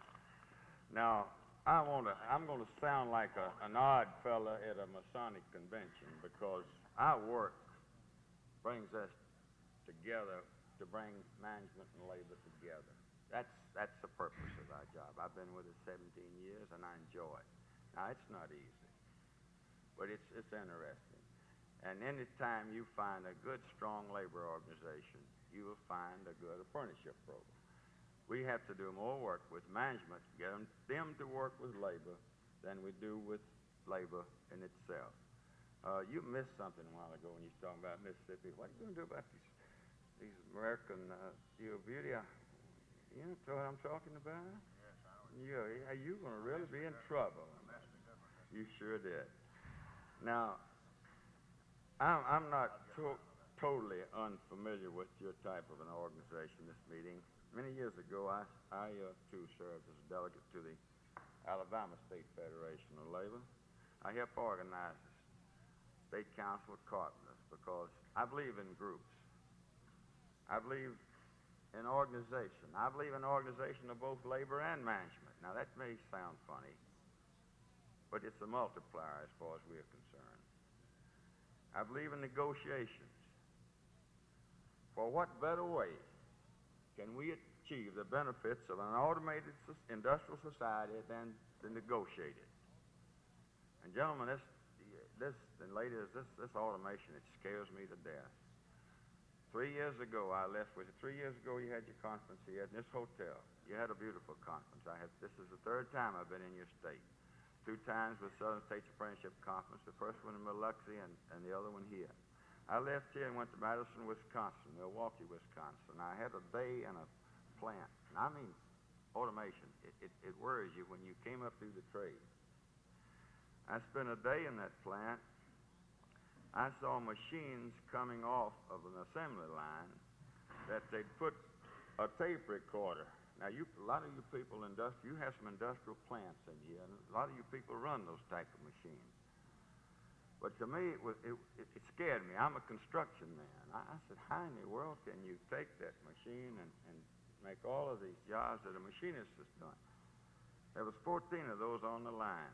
the man showed me how he take that tape, set that machine up. It wasn't a bit larger than this podium. And the job operation was on that machine. And it just ground them away. Every one just exactly alike. And one man could run 6 or 8 machines and no sweat. Well, I still had a shock coming. I went to the plant where they were building, they had a contract for the wings for a commercial plane in England. There was a cab, one operator. I bet he was an electrician. But there's one operator, he had to have been an electrician. I'll have to grant that because there's more gadgets in it. It wasn't a jet plane. When they started that machine up on tracks, when they got through with that wing, every hole was drilled in it. The machine, the aluminum was sized to within 10,000ths of an inch thickness. Now, if you don't think that scares what people are gonna do when all these machines. Then I got to thinking a little further. Somebody's got to build that machine. I said, let me get out of here. Who builds these? And he said, well, we lease this machine. Oh, well, I said, somebody builds it. I know you must. He said, well, we lease it, and it's maintained by the company. That's what we're going to see a lot of them. But now, if we can take it and can weather this automation deal, I think we're going to have some time to play. And you're going to have room to play. If our state supervisor, Mr. Stevens, took me to the lake yesterday, I believe he caught your reservoir. Well, I haven't got, as old as I am, I haven't got too many more years, and I was thinking about how nice that would be, one of those rocking chairs on some pontoons on that reservoir. That's going to be a beautiful lake. We're going to have some time. We're going to have some time on our hands. Now, this will bring me into this. If our crafts and our people in your plants, I'm trying to get the plants because the building construction trades have done a wonderful job on apprenticeship. There's just as big an opportunity in your industrial plants as it is in your building trades. That's definitely it. It might not be as easy to do with this there. There's skills there. So if we can train ourselves, take that little extra time that we have. How many business agents have tried to set up some type of a training program for journeymen that needed it? The ones that needed it didn't get there. The ones that didn't need it were there. Now, I've been in this thing 17 years. I know a few of the stories connected with journeyman training. But actually, that's what we're going to have to do. We're going to have to take some of this odd time and equip ourselves to get into this automated area. I would like to, at this time, really thank Sam Stark and my friend George Davis for the assistance they've given the Southern States Apprenticeship Conference. Now that is, I think, a good example of labor management cooperation. It started 16 years ago. The 16th will be coming up in July, August of this year. We used to have to worry about who's going to have it. We've got people standing in line right now, hotels, cities. It'll be in Jackson, as you know, in August. You always have a good delegation, and I hope you'll go back to your respective areas and select your outstanding apprentice and try to maneuver yourself into a delegate's position, because that's a working conference, and you know it, the people have been there. So the next year we'll be in New Orleans, the next year in Houston, Texas. Birmingham, Alabama wants it right now for 67. Now that's what, to me, I think that's what cooperation, working together can mean. You've got a steering committee made up equal representation from labor and management. Sam Stark and George Davis are both on your steering committee from the state of Mississippi. If you can go home and put a little pep into the apprenticeship committees that are not active, we know they're not all. You can't win them all. But if you can go back and encourage them a little bit, from this group you'll touch every state, every part of the state. That's the reason we like to take some of your time. We hate to do it. I'm not going to take very much more. But if you can go back and pep those people up, get them to work with labor and management, and if you have problems with the management, and actually we're accused of being labor, which we are. We came up through the trades. I have a 25-year card in the carpenters, and maybe I shouldn't tell this, and so many other crafts here, and it's at 696 in Tampa, Florida. I thought it was a carpenter till the other day my wife asked me to hang a door. I'd have fired myself 3 times if I'd have been the superintendent the time I got that job done. I'm frankly, it took me that long to do it. Now, another good illustration of cooperation is your area coordinators. I just came from Houston. I have a little grandson out there, 9 years old, and I want to go to Texas for 2 reasons. See him first, and to see that air-conditioned dome, number 2. Well, I was having problems getting into that dome. There's a great big fence around. And I said, gee, we're working in this thing long as I am. I know it's a union job. Why don't I call somebody? And I called Clem Lowell, who was a business agent for the painters and president of the district council in Houston. He said, well, I'll be glad to take you out there. I walked into that thing, and you can't realize what, it makes you feel proud to be a part of an organization that can build. Now, that's a solid union job, from the hole in the ground to the sky dome, and it's air conditioned.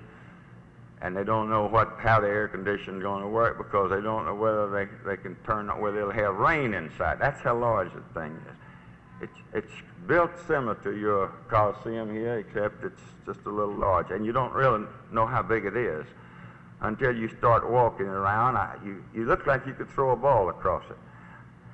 I tried to guess this.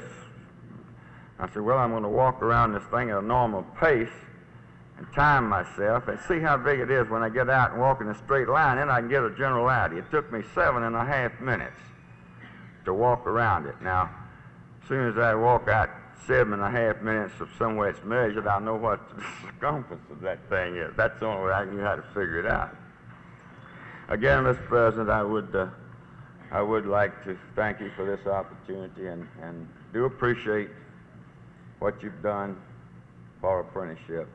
And you representatives that are working in industrial plants, we have two representatives in Mississippi. I wish we had another one.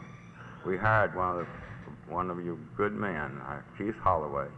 He's in our regional office, in our state office, next to the regional office in Atlanta. And Keith is a wonderful person. I didn't realize he had the humor that he did the other day. We had another fellow that had a simple operation, 5 moles taken off his face, and they're all about the size of a dime. And it's 7 floors down to the cafeteria, and they're really crowded. And they walked in together, and Keith Holloway, most of you know Keith, turned to John Peake, and he said, John, don't look like the doctor would have let you out with it quick with smallpox. You know that next floor, that elevator emptied on the next floor. That's the truth. Well, thank you again, and bless you.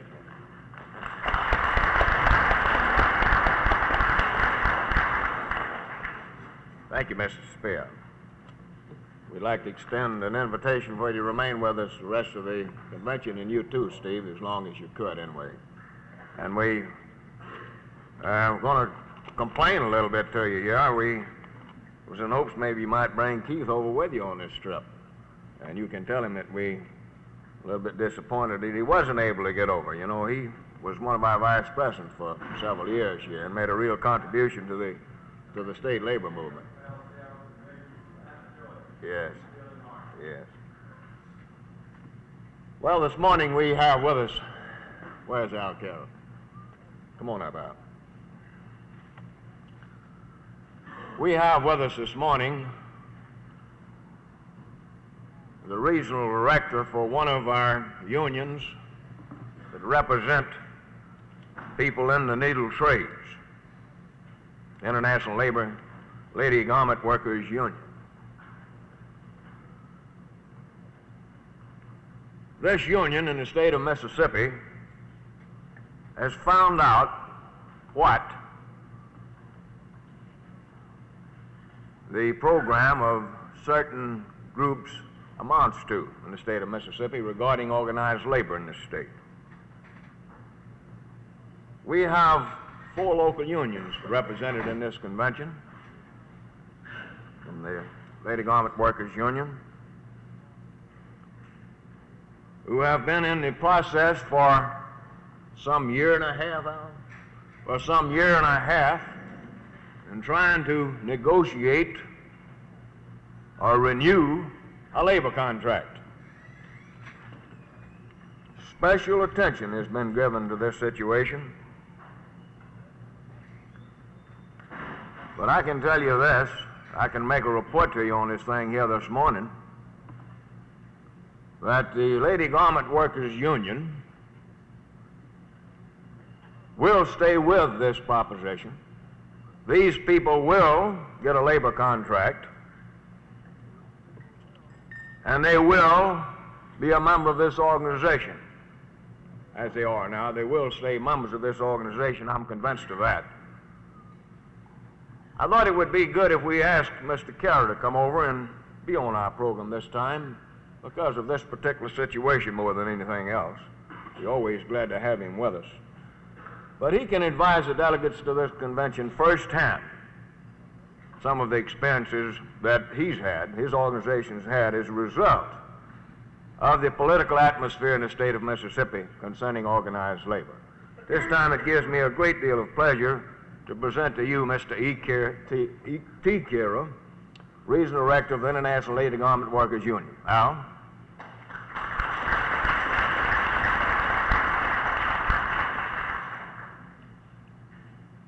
Thank you, Claude.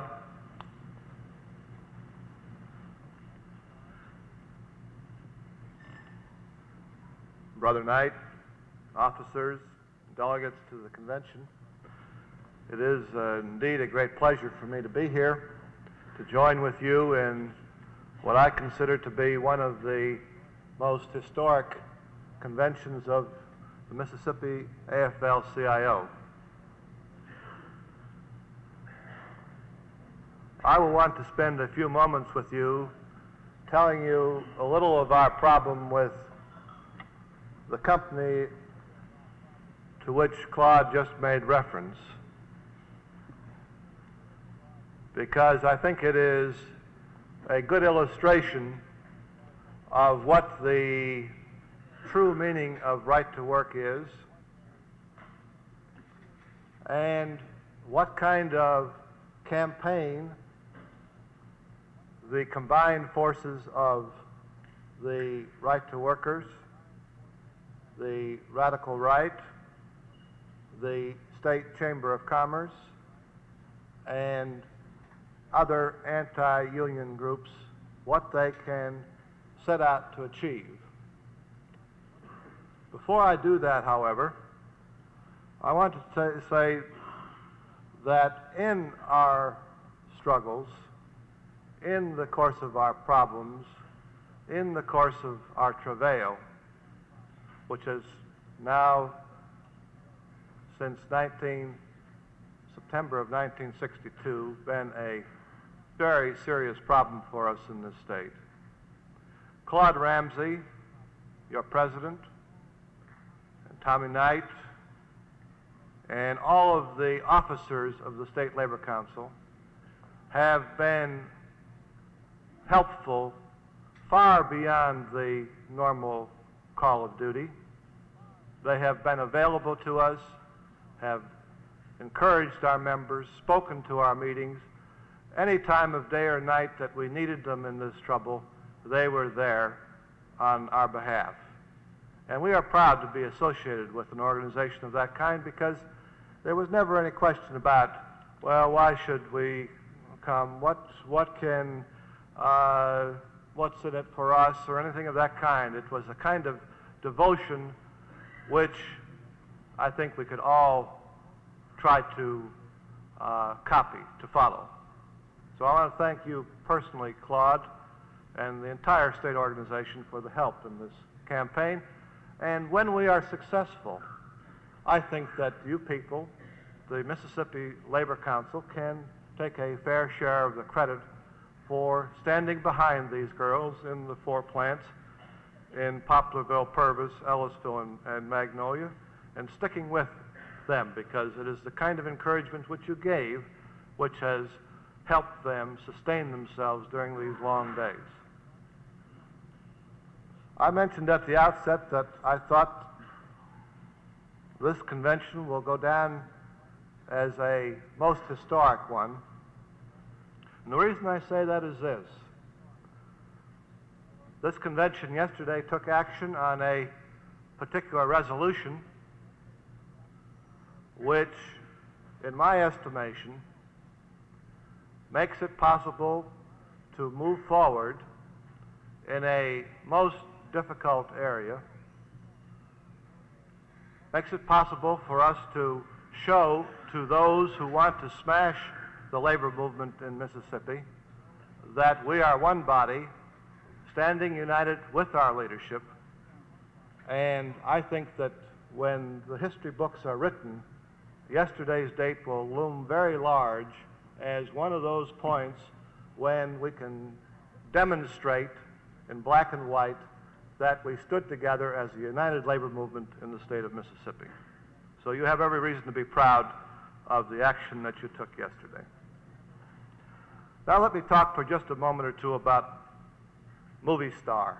Movie Star, for you building tradesmen, isn't what it says. It's an outfit that makes cheap lingerie, slips and gowns and panties and items of those little delicate things that all the women wear. The firm originates out of New York.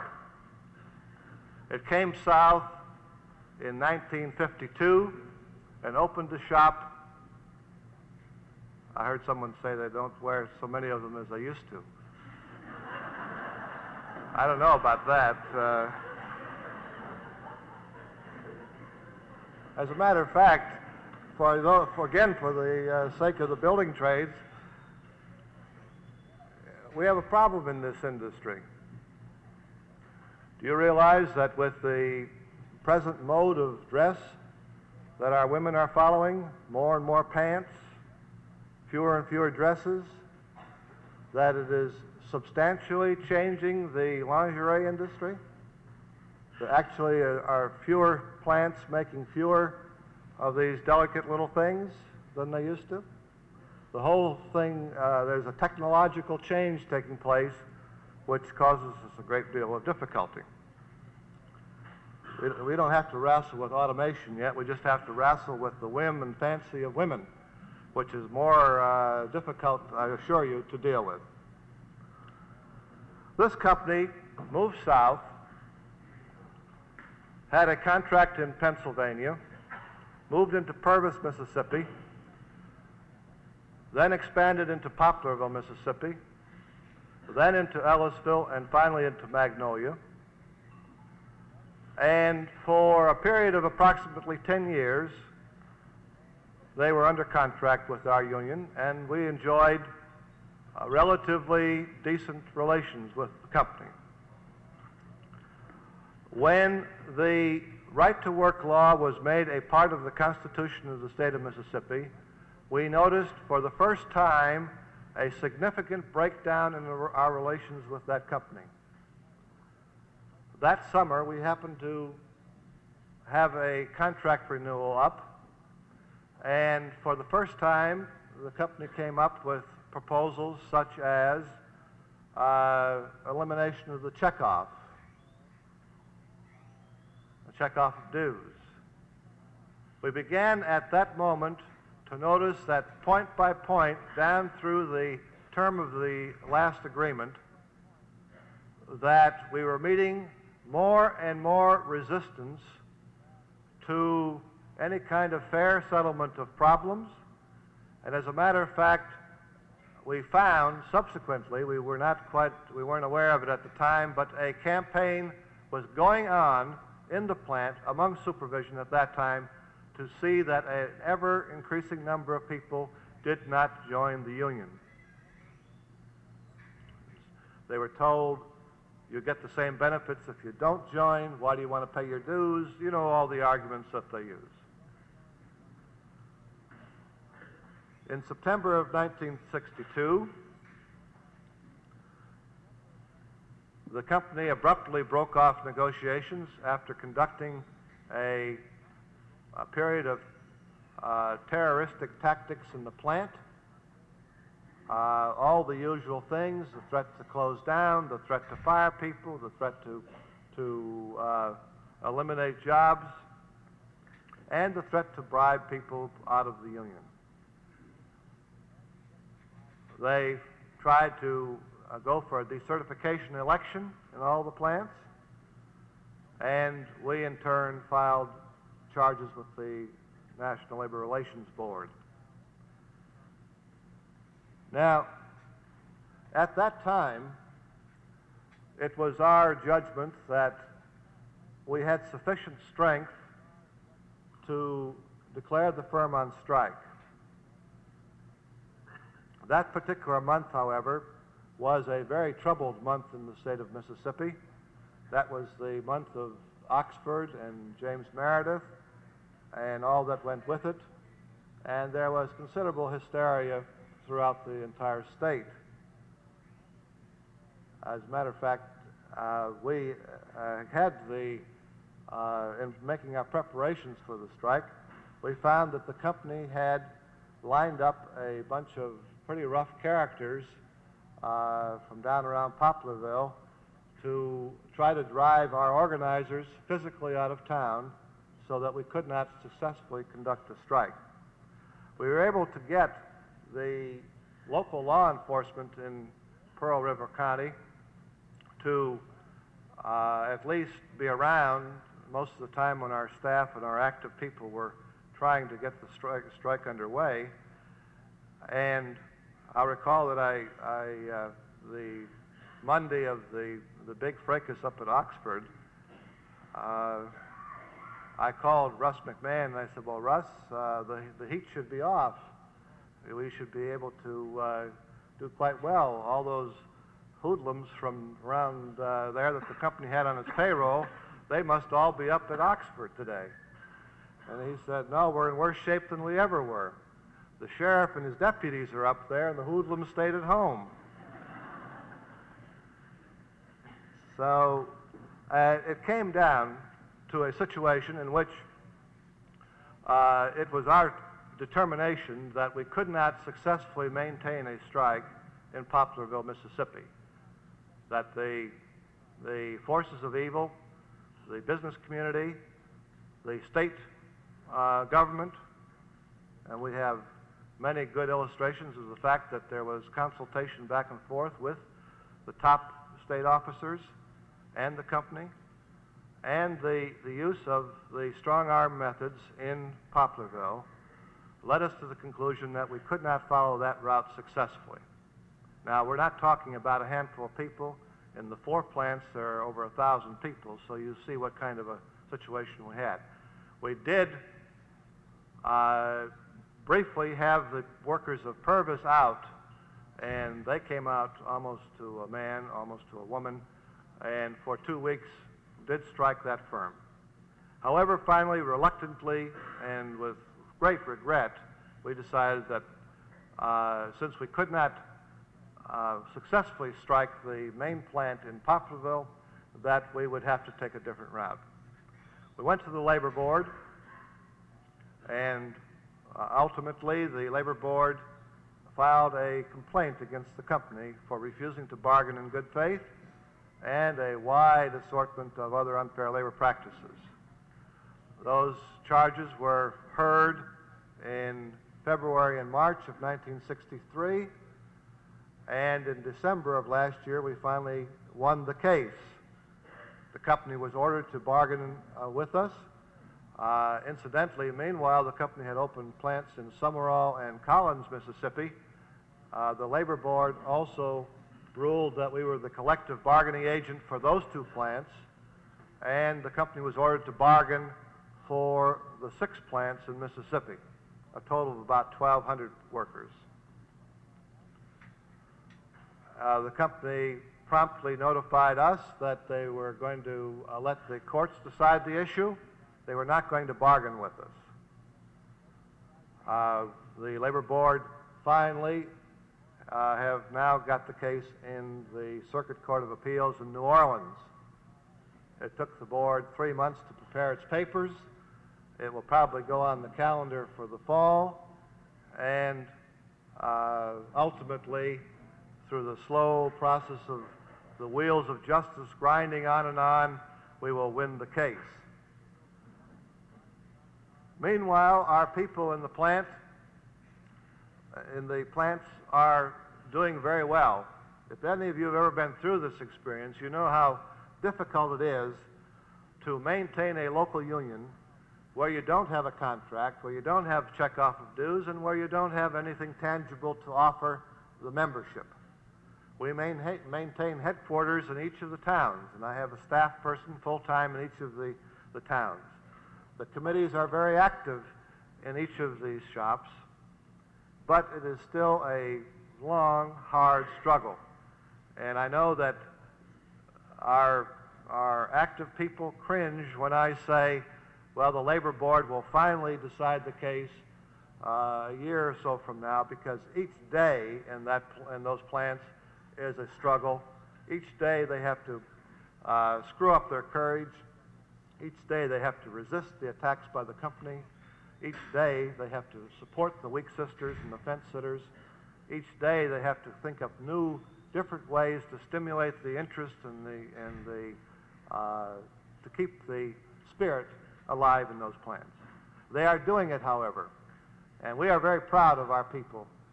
I told them this in their meetings, and I will say it to you. I cover a good deal of territory throughout the South. I have many thousands of members with whom I deal. Nowhere, whether it is in North Carolina or Florida or Tennessee or anywhere, nowhere have I ever found as determined a bunch of women as I have right here in these 4 plants in Mississippi.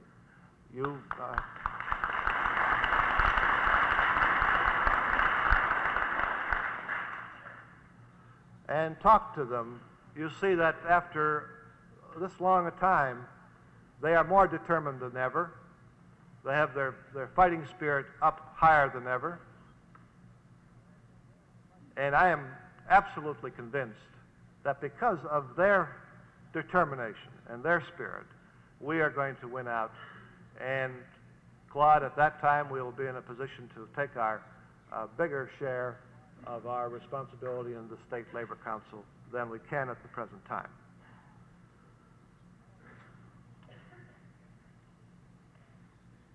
I want to spend just another moment or two with you about another subject which is very much on my mind. I see it happening throughout all the South, and it bothers me, and I want to call it to your attention. You are now getting, at the national level, a program by the administration to combat poverty. This, of course, is long, long overdue, and I think President Johnson is doing a tremendous job in dramatizing the problems that we have. But we have an enemy here who, in these states, who are bound and determined that the economy should rest on a broad base of the poor. What is actually happening in the South is that the poor are getting poorer and the rich are getting richer.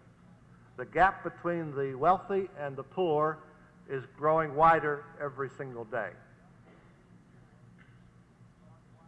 And the thought which bothers me is that most of us are very unaware of just who these poor people are. Some of you may say, well, shoot, I qualify for that. But you know that you're already in the upper brackets? Let me give you just, and I'll try not to bore you with it, but let me give you just a couple of figures about Mississippi, which you may not have heard. The per capita income in Mississippi in 1962 was $1,282. That's the per capita income in 1962.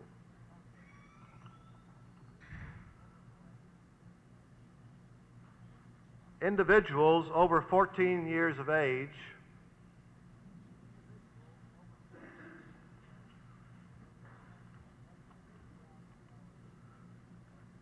with incomes of less than $2,000 per year, now that's the individual I'm talking about now, in Mississippi, 49.6% of the white population have incomes of less than $2,000 per year. Among the Negroes, 86.5% have less than $2,000 per year income in the state of Mississippi. I have the figures for the other southern states. Claude, we're all running neck and neck. It's not very much difference. By family, that is taking the total income of all the family who happen to be working, under $2,000 per year in the state of Mississippi.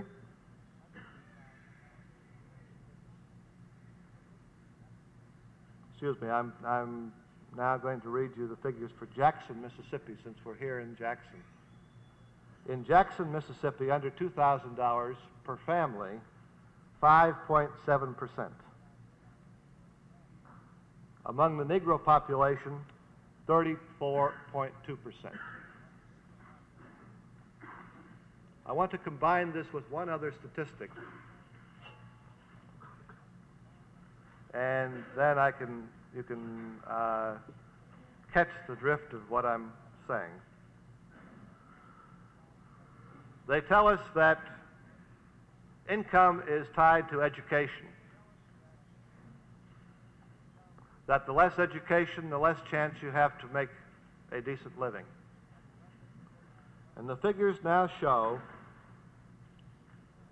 that a man of 25 years of age with less than 8 years of schooling can expect an average income of $2,550 per year. A man of 25 years or more with 4 years of college can expect $9,200 per year income.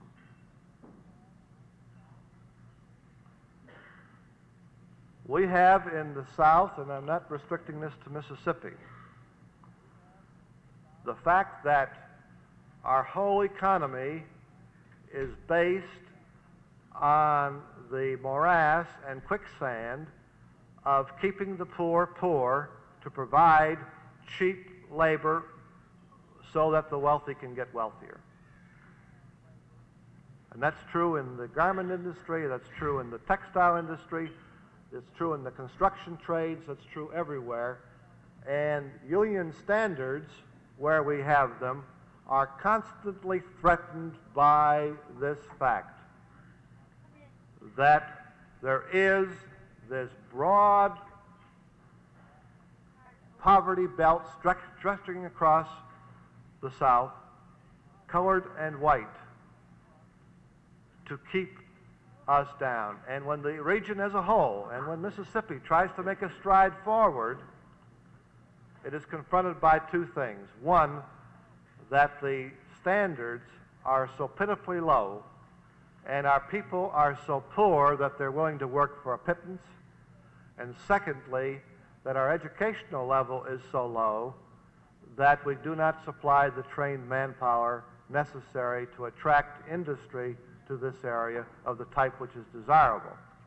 Oh, it is true that we attract industry. We attract scalawags and runaways and people who come looking for cheap, docile labor. And because of the fact that you have this broad quicksand, as I call it, of poverty stretching throughout the entire South, it becomes a vicious cycle. We produce generation after generation of poor people, illiterate people. I can talk about Georgia quite a bit. You know that Georgia has the highest rate of school dropouts in the entire country? We're 50th in the country. Do you know that half of the young men going to the draft board fail because of educational and physical defects?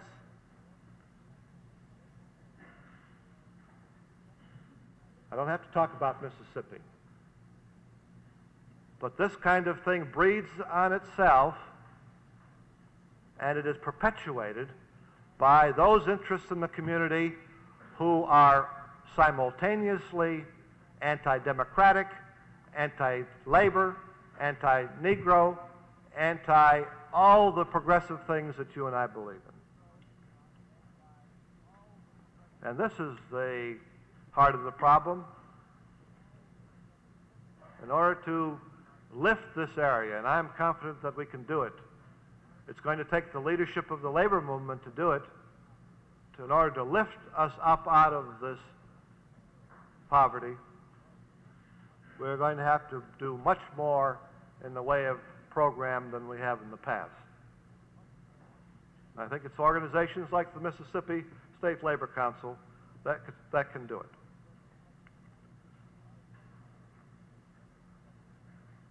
I want to thank you, Claude, for inviting me to the convention. It's been a pleasure to be here. I will say that I left the jukebox jamboree at some wee hour this morning. Right now, I couldn't tell you what hour it was, but they were still going strong. And the persistence and stamina of your delegates is something to be greatly admired. That they can show up and sit as patiently to speakers like myself and be as bright-eyed and bushy-tailed as they are. And after what went on, I'm reliably informed that a considerable number of the delegation saw the sunrise this morning. Thank you very much, Claude. It's been a pleasure being here. And thank you again for your support in the movie star situation.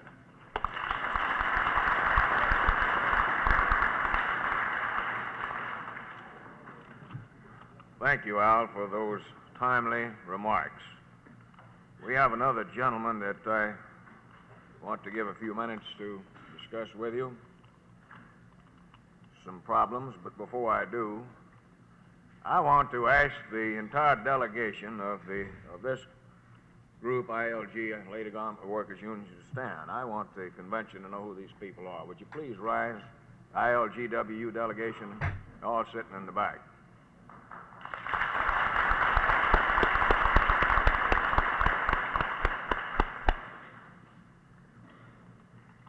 I can personally advise this convention, in spite of all the trials and the tribulations that this group have gone through during the last year and a half, they have still found time to assist us in some of our efforts.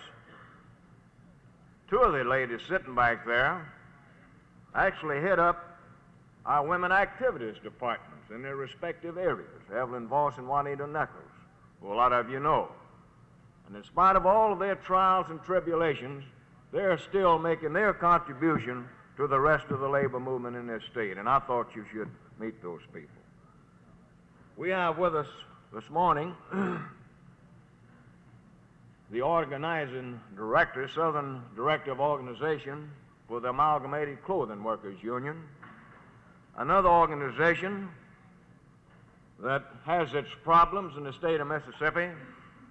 This organization is probably faced with one of the major tasks of any organization, any labor union in the state of Mississippi. Because of the nature of that industry, it's easy to move, and because of the state's industrial program that is attractive to the runaway type shop, then this state is becoming a sanctuary of the garment industry that would like to get away from union conditions, union contracts, and whatever in the North. The Amalgamated Clothing Workers Union, along with the Lady Garment Workers Union, had their fight at one time in the North. And today, these two organizations in particular are faced with the prospects of seeing union conditions in the organized plants in the North deteriorate because of the runaway industry into Mississippi and other southern states. Now, Ed Blair is no stranger to a lot of you. Ed is an old hand in Mississippi. Ed almost lost his life in this state. You people over in Columbus know what I'm talking about. Ed was over there trying to assist our IUE local in that city at the Bosch plant when they had a strike in progress. As a result of some of his activities, trying to assist these people, he got a bullet, if you'll pardon the expression, in the gut. We all thought he was going to die, but he made it. And I'm happy to say that he's still with us. And I'm satisfied that Ed Blair and his organizing staff will get the job done in this state as far as the Amalgamated Clothing Workers is concerned. So at this time, it gives me a great deal of pleasure to present to you Ed Blair, the Director of Organization, Southern Director of Organization for the Amalgamated Clothing Workers.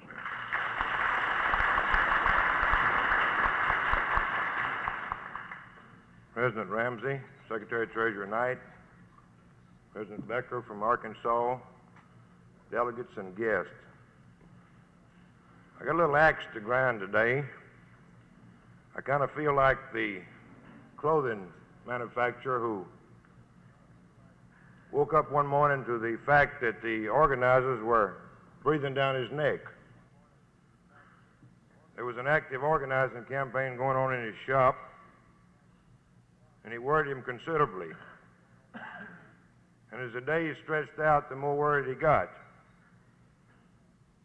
And one afternoon, he wound up in the doctor's office. He told the doctor, he says, I want you to give me a prescription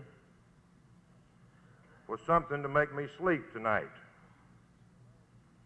He said, I've got insomnia, and for the last week, I haven't been able to sleep. The doctor asked him what his problem was and what was worrying him. He says, well, the union's in on me. They're trying to organize my plant, and it's about to drive me nuts. I'm up all day trying to figure out how to beat them, and I go to bed at night, I can't get them off my mind. I can't sleep. And I can't keep up this pace much longer, and I want you to give me something to make me sleep at night. The doctor said, I'd rather not prescribe a medicine for you. Says it's an old-time remedy that's worked in many cases. And I would suggest that you go home tonight and forget about the union. You go home and go to bed and count sheep. And I can assure you that if you do, you're going to get a good night's rest. Next morning, the boss was in the doctor's office before he got there, looking much worse for wear. The doctor says, what's your problem this morning? He says, well, I didn't sleep again last night. And I told you yesterday I needed a prescription. The doctor said, yes, but I told you to count sheep. And he said, well, I did. I counted up to 4,000. And I got to thinking that 4,000 sheep would make about 10,000 pounds of wool. And about 10,000 pounds of wool would make about 30,000 yards of goods. And about 30,000 yards of goods would make 12,000 suits. Now, who in the hell do you think can sleep with that much inventory?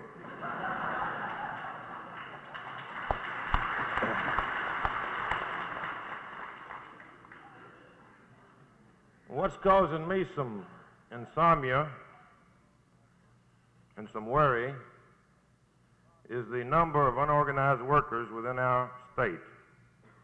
I say our state, I say the state of Mississippi. I'm responsible for organization in 7 southeastern states.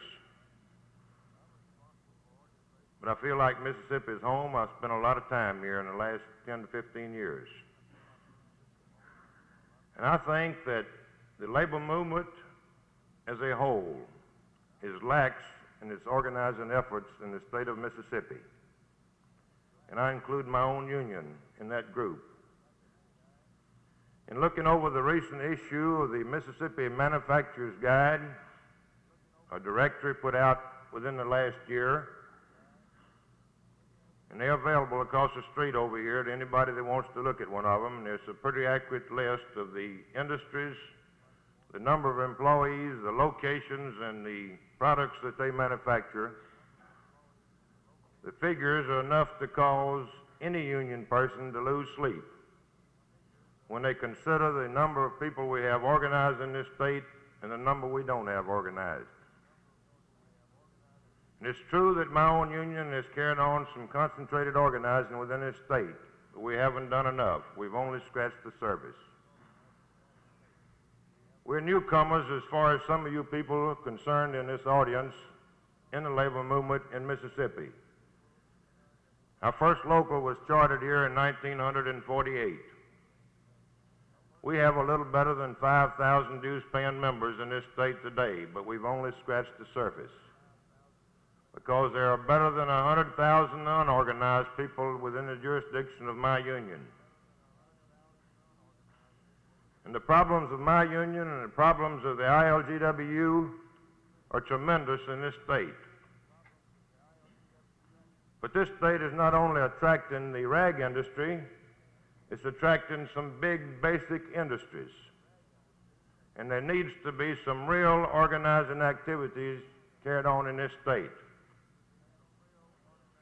I've compiled a list of towns where there are big basic industries located, and I'm not speaking of the garment industry or the needle trades. I'm talking about basic industries that come within the jurisdictions of other big, large, and powerful international unions.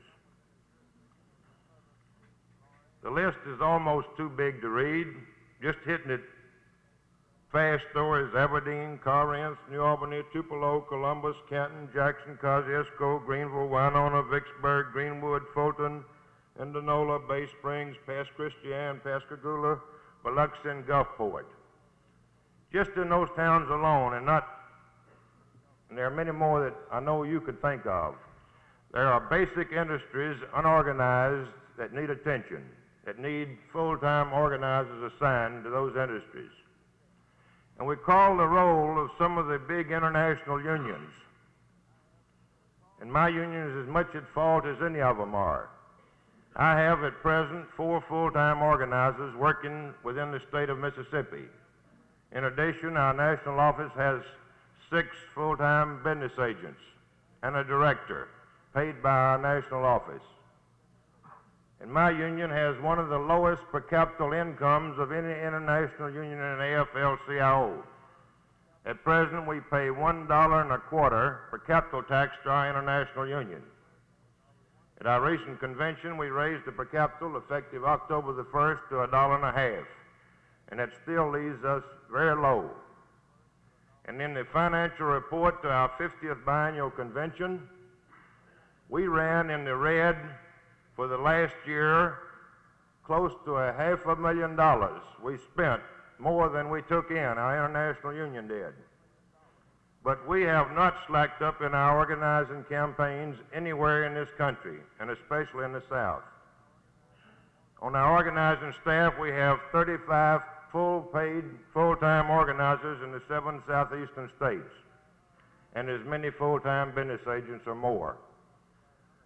Our international union is not so much worried about how much money we spent as long as the job has to be done. And I know that other international unions are also concerned. But I want to see some more people in the field doing the organizing. And I would call the roll. And you people affiliated with these unions, and some of them are not in this hall today, and they should be here with organized members in this state. And some of them are here. But I want some soul searching today, and I want you to think how many full-time organizers that your unions have working in Mississippi on many plants that can be organized if we had the staff to do it. I'd say the carpenters, the UAW, the IUE, the textile, the ILG, the CWA, chemical workers, machinists, woodworkers, pulp and sulfite, IBEW, and amalgamated. I don't know how many organizers these different unions have, but I know they don't have enough, as well as I know my own union doesn't have enough. And I've talked to the directors of organization from many of these unions. And I say, when are you going to get some more staff into Mississippi? And they say, well, we've tried, we ask, every time we have a meeting with our director of organizations, every time we meet with the president of our international unions, they say they can't spare somebody or they can't give us any more help. We're stretching ourselves thin. And they get all kind of excuses, just like I do when I ask for additional staff. At present, I'm trying to assemble a staff of 22 organizers. 22. I need 22 organizers to move into northeast Mississippi on one chain of plants. 6,000 people involved in a lot of little plants. I've talked to the president of my union, and this morning I'm going to recommend, and I don't care how much hell I get from my international president, I'm going to recommend that my membership, the membership of the amalgamated, sit down and start writing letters to the general president of my union asking for additional organizers in the state of Mississippi.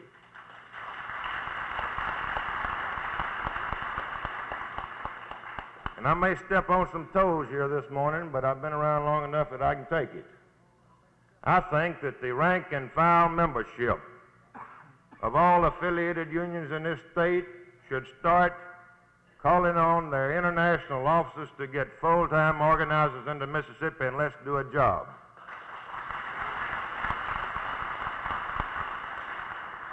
I know the problems that Al Kerr has had in this state. I hear us discuss our political aspirations in this state. And I know the obstacles, there are many of them that we have to overcome.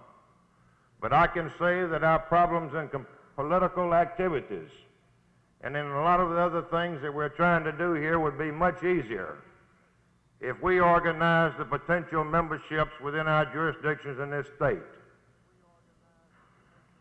And I think that the time has come that every rank and filer should call on their international unions, should write letters, should go, if you've got a chain of command you feel like you have to follow it. But if that don't get results, write those letters in. I know that the president of my union, Jack Patosky, gets nervous every time he gets a letter from a rank and filer. Well, I don't give a damn how nervous he gets. We want organizers. And I would say that if our membership in this state makes this appeal to the international presidents, I think we can get results. We've got people on our international payroll that I think had rather quit their job than come to Mississippi and organize. And that creates no problem to me either, because we've got a lot of good rank and filers in the state of Mississippi who would be willing to go on international payroll staffs and organize in Mississippi. We can't use it as an excuse that our experienced and good organizers who's been around a long time are scared to come to Mississippi. We got the people in Mississippi that can do the job. All they need is a change and the opportunity. And we didn't go outside of Mississippi and bring organizers down here to organize. We hired them out of the shops within our jurisdiction right here. And that goes for any other international union. Automobile workers, machinists, IUE, or anybody else can find capable people. And I look around and see the futility sometimes of what Bob Starnes is trying to do in this state with the limited staff he has. And there's no better organizer ever worked in this state than Bob Starnes.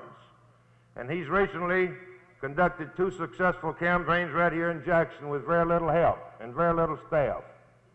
And Bob Starnes would be willing to help coordinate any activities within this state for any international unions who don't have a director to put in here with them. So in conclusion, let me say to you, it's been a pleasure to be here, but I want you to not forget after today, go back to your international local unions and talk this thing up, and let's get some real organizing done within this state. Thank you very much.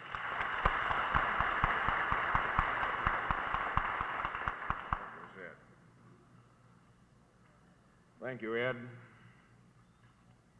for those very timely remarks. And I can grant you one thing, that you have spoken the sentiments of not only the officers of this organization, but the rank and file members and the delegates to this convention. We want something done. We hope that the people will accept Ed's advice about this matter and help us get the job done in Mississippi.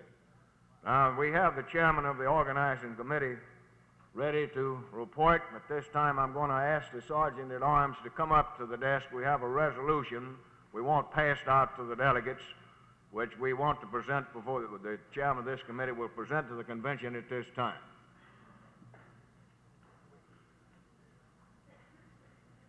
Brother Willie Hines, chairman of the organizing committee. Right up here, Smitty.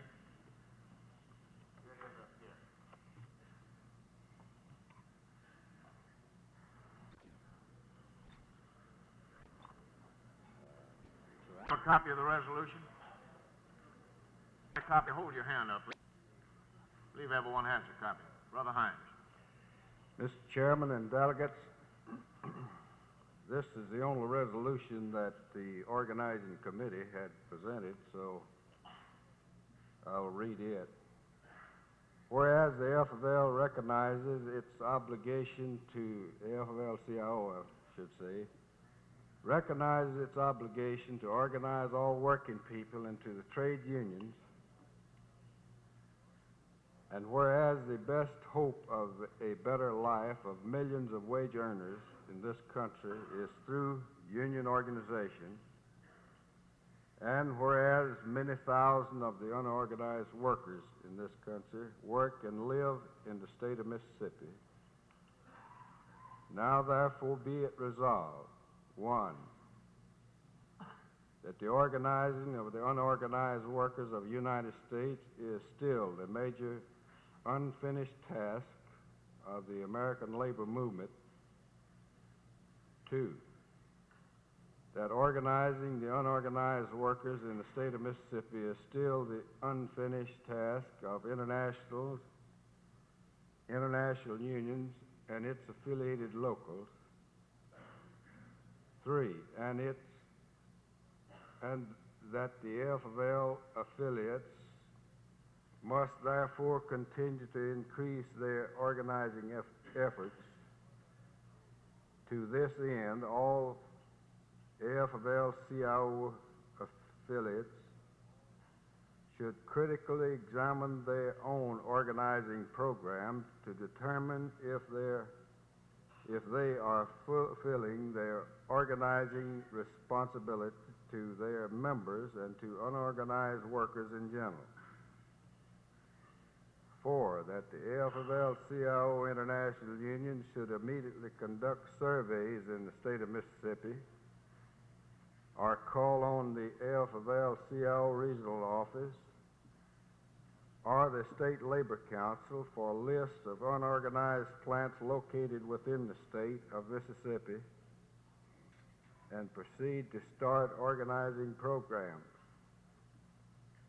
5, that the AFL-CIO internationals and national unions should participate wholeheartedly in coordinating organizing programs undertaken by the AFL-CIO in order to implement their own organizing programs.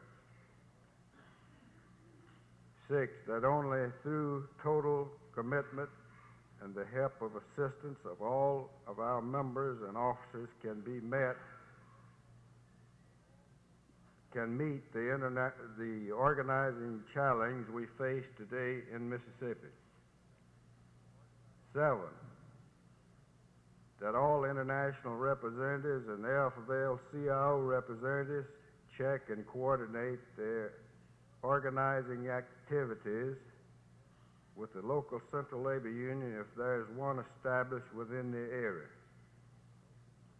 Be it further resolved that copies of this resolution be sent to the international unions and the AFL-CIO in Washington, D.C.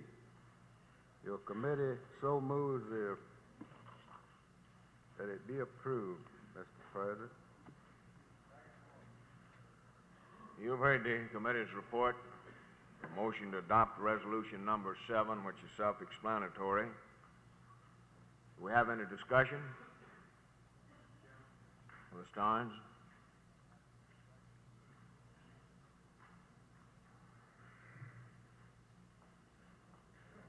Brother Bob Starnes, Assistant Regional Director, FLCIO. Mr. Chairman, distinguished guests, delegates to this great convention. I didn't have in mind saying anything particularly during the convention until I heard Ed Blair talking, and I heard this resolution. And I think in particular what Ed had to say was most pertinent and apropos this morning. I want to tell you just one or two little experiences I've had. And had recently. I don't mean 5 years ago or 10 years ago. In one prospective organizing situation in this state, 4 different international unions have been contacted. And not a dead-blasted one of them will send an organizer into the state to go to work.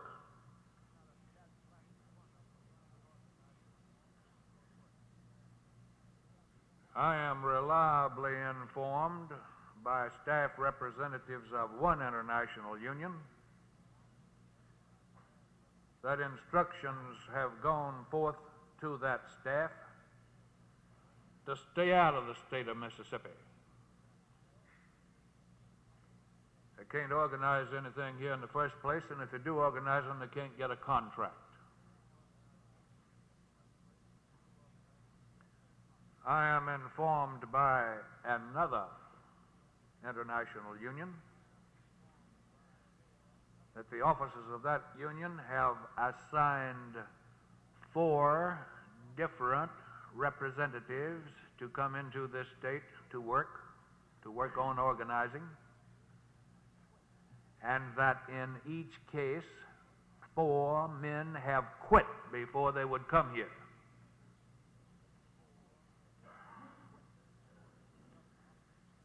I could tell you some more obstacles that we run into, but I think the ones I have mentioned pretty well highlight what we are faced with here in this state.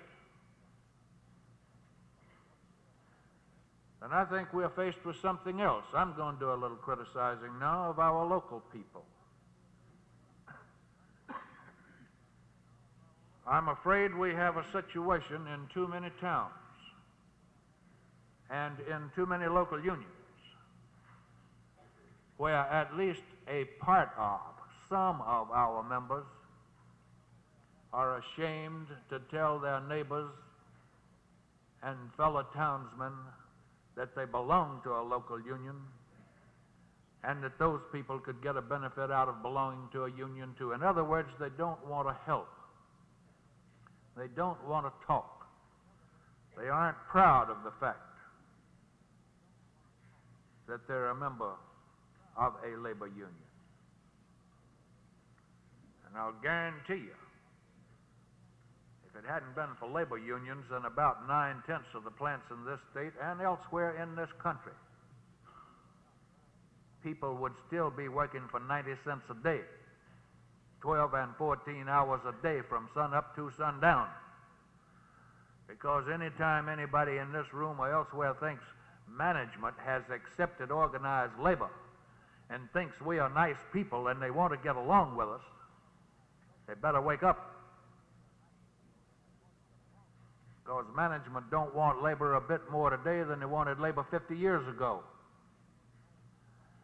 And labor has gotten what it has gotten out of management because they were man enough to take it.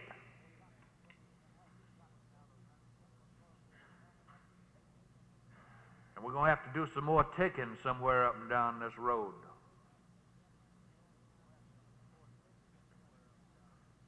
Ed mentioned the fact that we had organized a couple of little plants here in Jackson.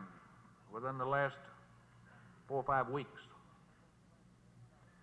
They were clean campaigns. They were campaigns where the people involved wanted a union. They needed one. They were getting kicked around. They were getting their teeth kicked out. Not a promise was made to them. Nothing was done that could in any fashion be construed as a possible violation of the labor law. But in both cases, the labor attorneys employed by these companies have filed objections to the election, charging that we first obtained the authorization cards illegally, that we threatened or caused to be threatened with bodily harm employees of the employer, that we threatened or caused to be threatened the property, damage to the property of employees of the employer, and other such capricious, facetious, and lying charges.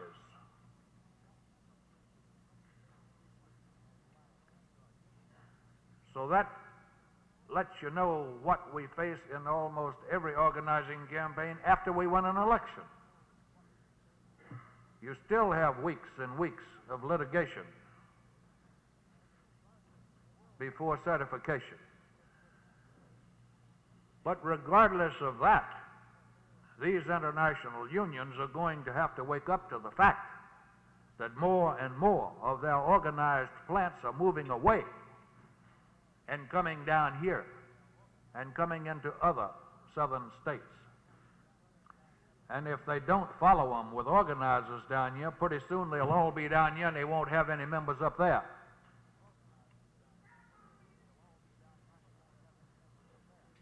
Now, I hope I haven't made anybody mad. I probably have. And if I have, it'll be like the man, I'll tell you this story and quit, who was one of these fellas that liked his jug pretty well. In other words, they called him a drunkard, and it worried his wife a great deal. She wanted him to quit drinking, and she fussed at him and just give him an unshirted fit all the time. And finally, she went to a psychiatrist and said, what will I do with this husband of mine? I can't get him to stop drinking. He said, well, do you fuss at him? She said, yeah, I fuss a great deal. He said, well, let's try a new thing. Don't fuss anymore. When he comes home drunk, treat him nice. Pet him a little bit. Get his slippers. Just treat him as nice as you know how. So, 2 or 3 nights later, here he comes. See, about 4 o'clock, that's all with the reindeers hooked up, and she met him at the door. And she took his hat, and she took him in and set him down in a chair. She got his slippers for him. She went in the bedroom, and she came out in a minute with one of these nice, thin, filmy negligees.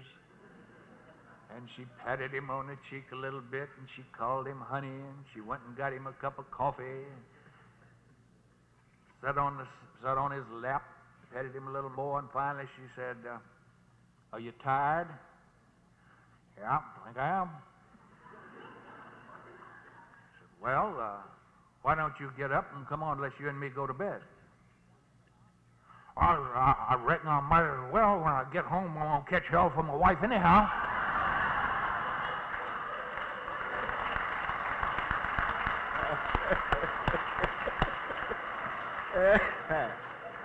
Hey, we have any further discussion?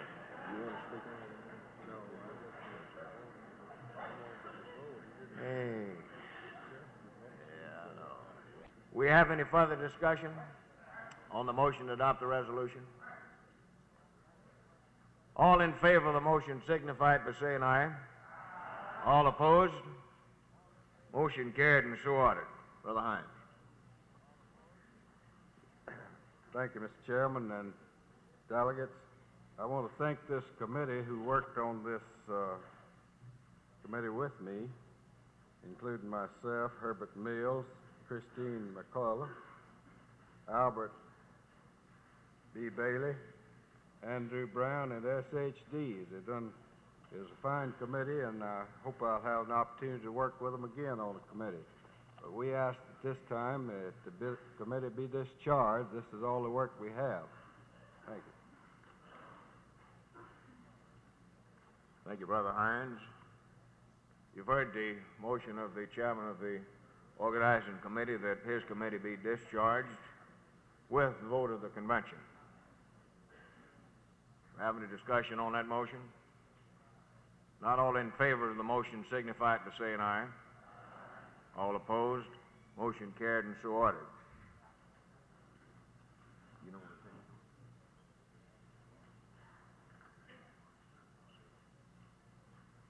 we had intended to get one or two other committee reports before the convention this morning, but due to the fact that we are now into the lunch hour, I feel that we will have sufficient time this afternoon after the nomination of officers to take up those committee reports. Before we recess for lunch, do we have any announcements? Mr. Any Chairman, committee? Brother Schaefer? like a meeting of the Bylaws and Constitution Committee immediately after nomination of officers. This afternoon? Parlor A. And Parlor A immediately after nominations of officers this afternoon. That's the Constitution and Bylaws Committee. Brother Beckham? I'd like for all of the IBEW locals to meet in Parlor A or Parlor B, whichever is available, at 1:30. 1:30? Boy, as I know, Parlor A will be available. That's the biggest one, isn't it? Parlor A? Parlor A. You can get them all in Parlor A. IBEW delegates at what time? 1:30. All IBEW delegates at 1:30 in Parlor A. Brother Nikes? Mr. Chairman, I'd like to have a meeting of the COPE Committee this afternoon when we adjourn. And on this committee is T.L. Nikes, E.L. Barnes, L. Galat, Doris Miller, Charles Thompson, Harry Adams, Macy Flint, and Lon B. Gilstrap. You want that committee to meet upon adjournment this afternoon? Yes. And Parlor B. We can give you Parlor B. Okay. Parlor B, the COPE Committee, upon adjournment this afternoon. We have other announcements? Brother Knight? Or be occupied right after adjournment. Does anyone have a meeting in Parlor A or B immediately after adjournment for the noon hour? If not, Brother Robbins would like to see the Jackson County delegation in Parlor A immediately after adjournment at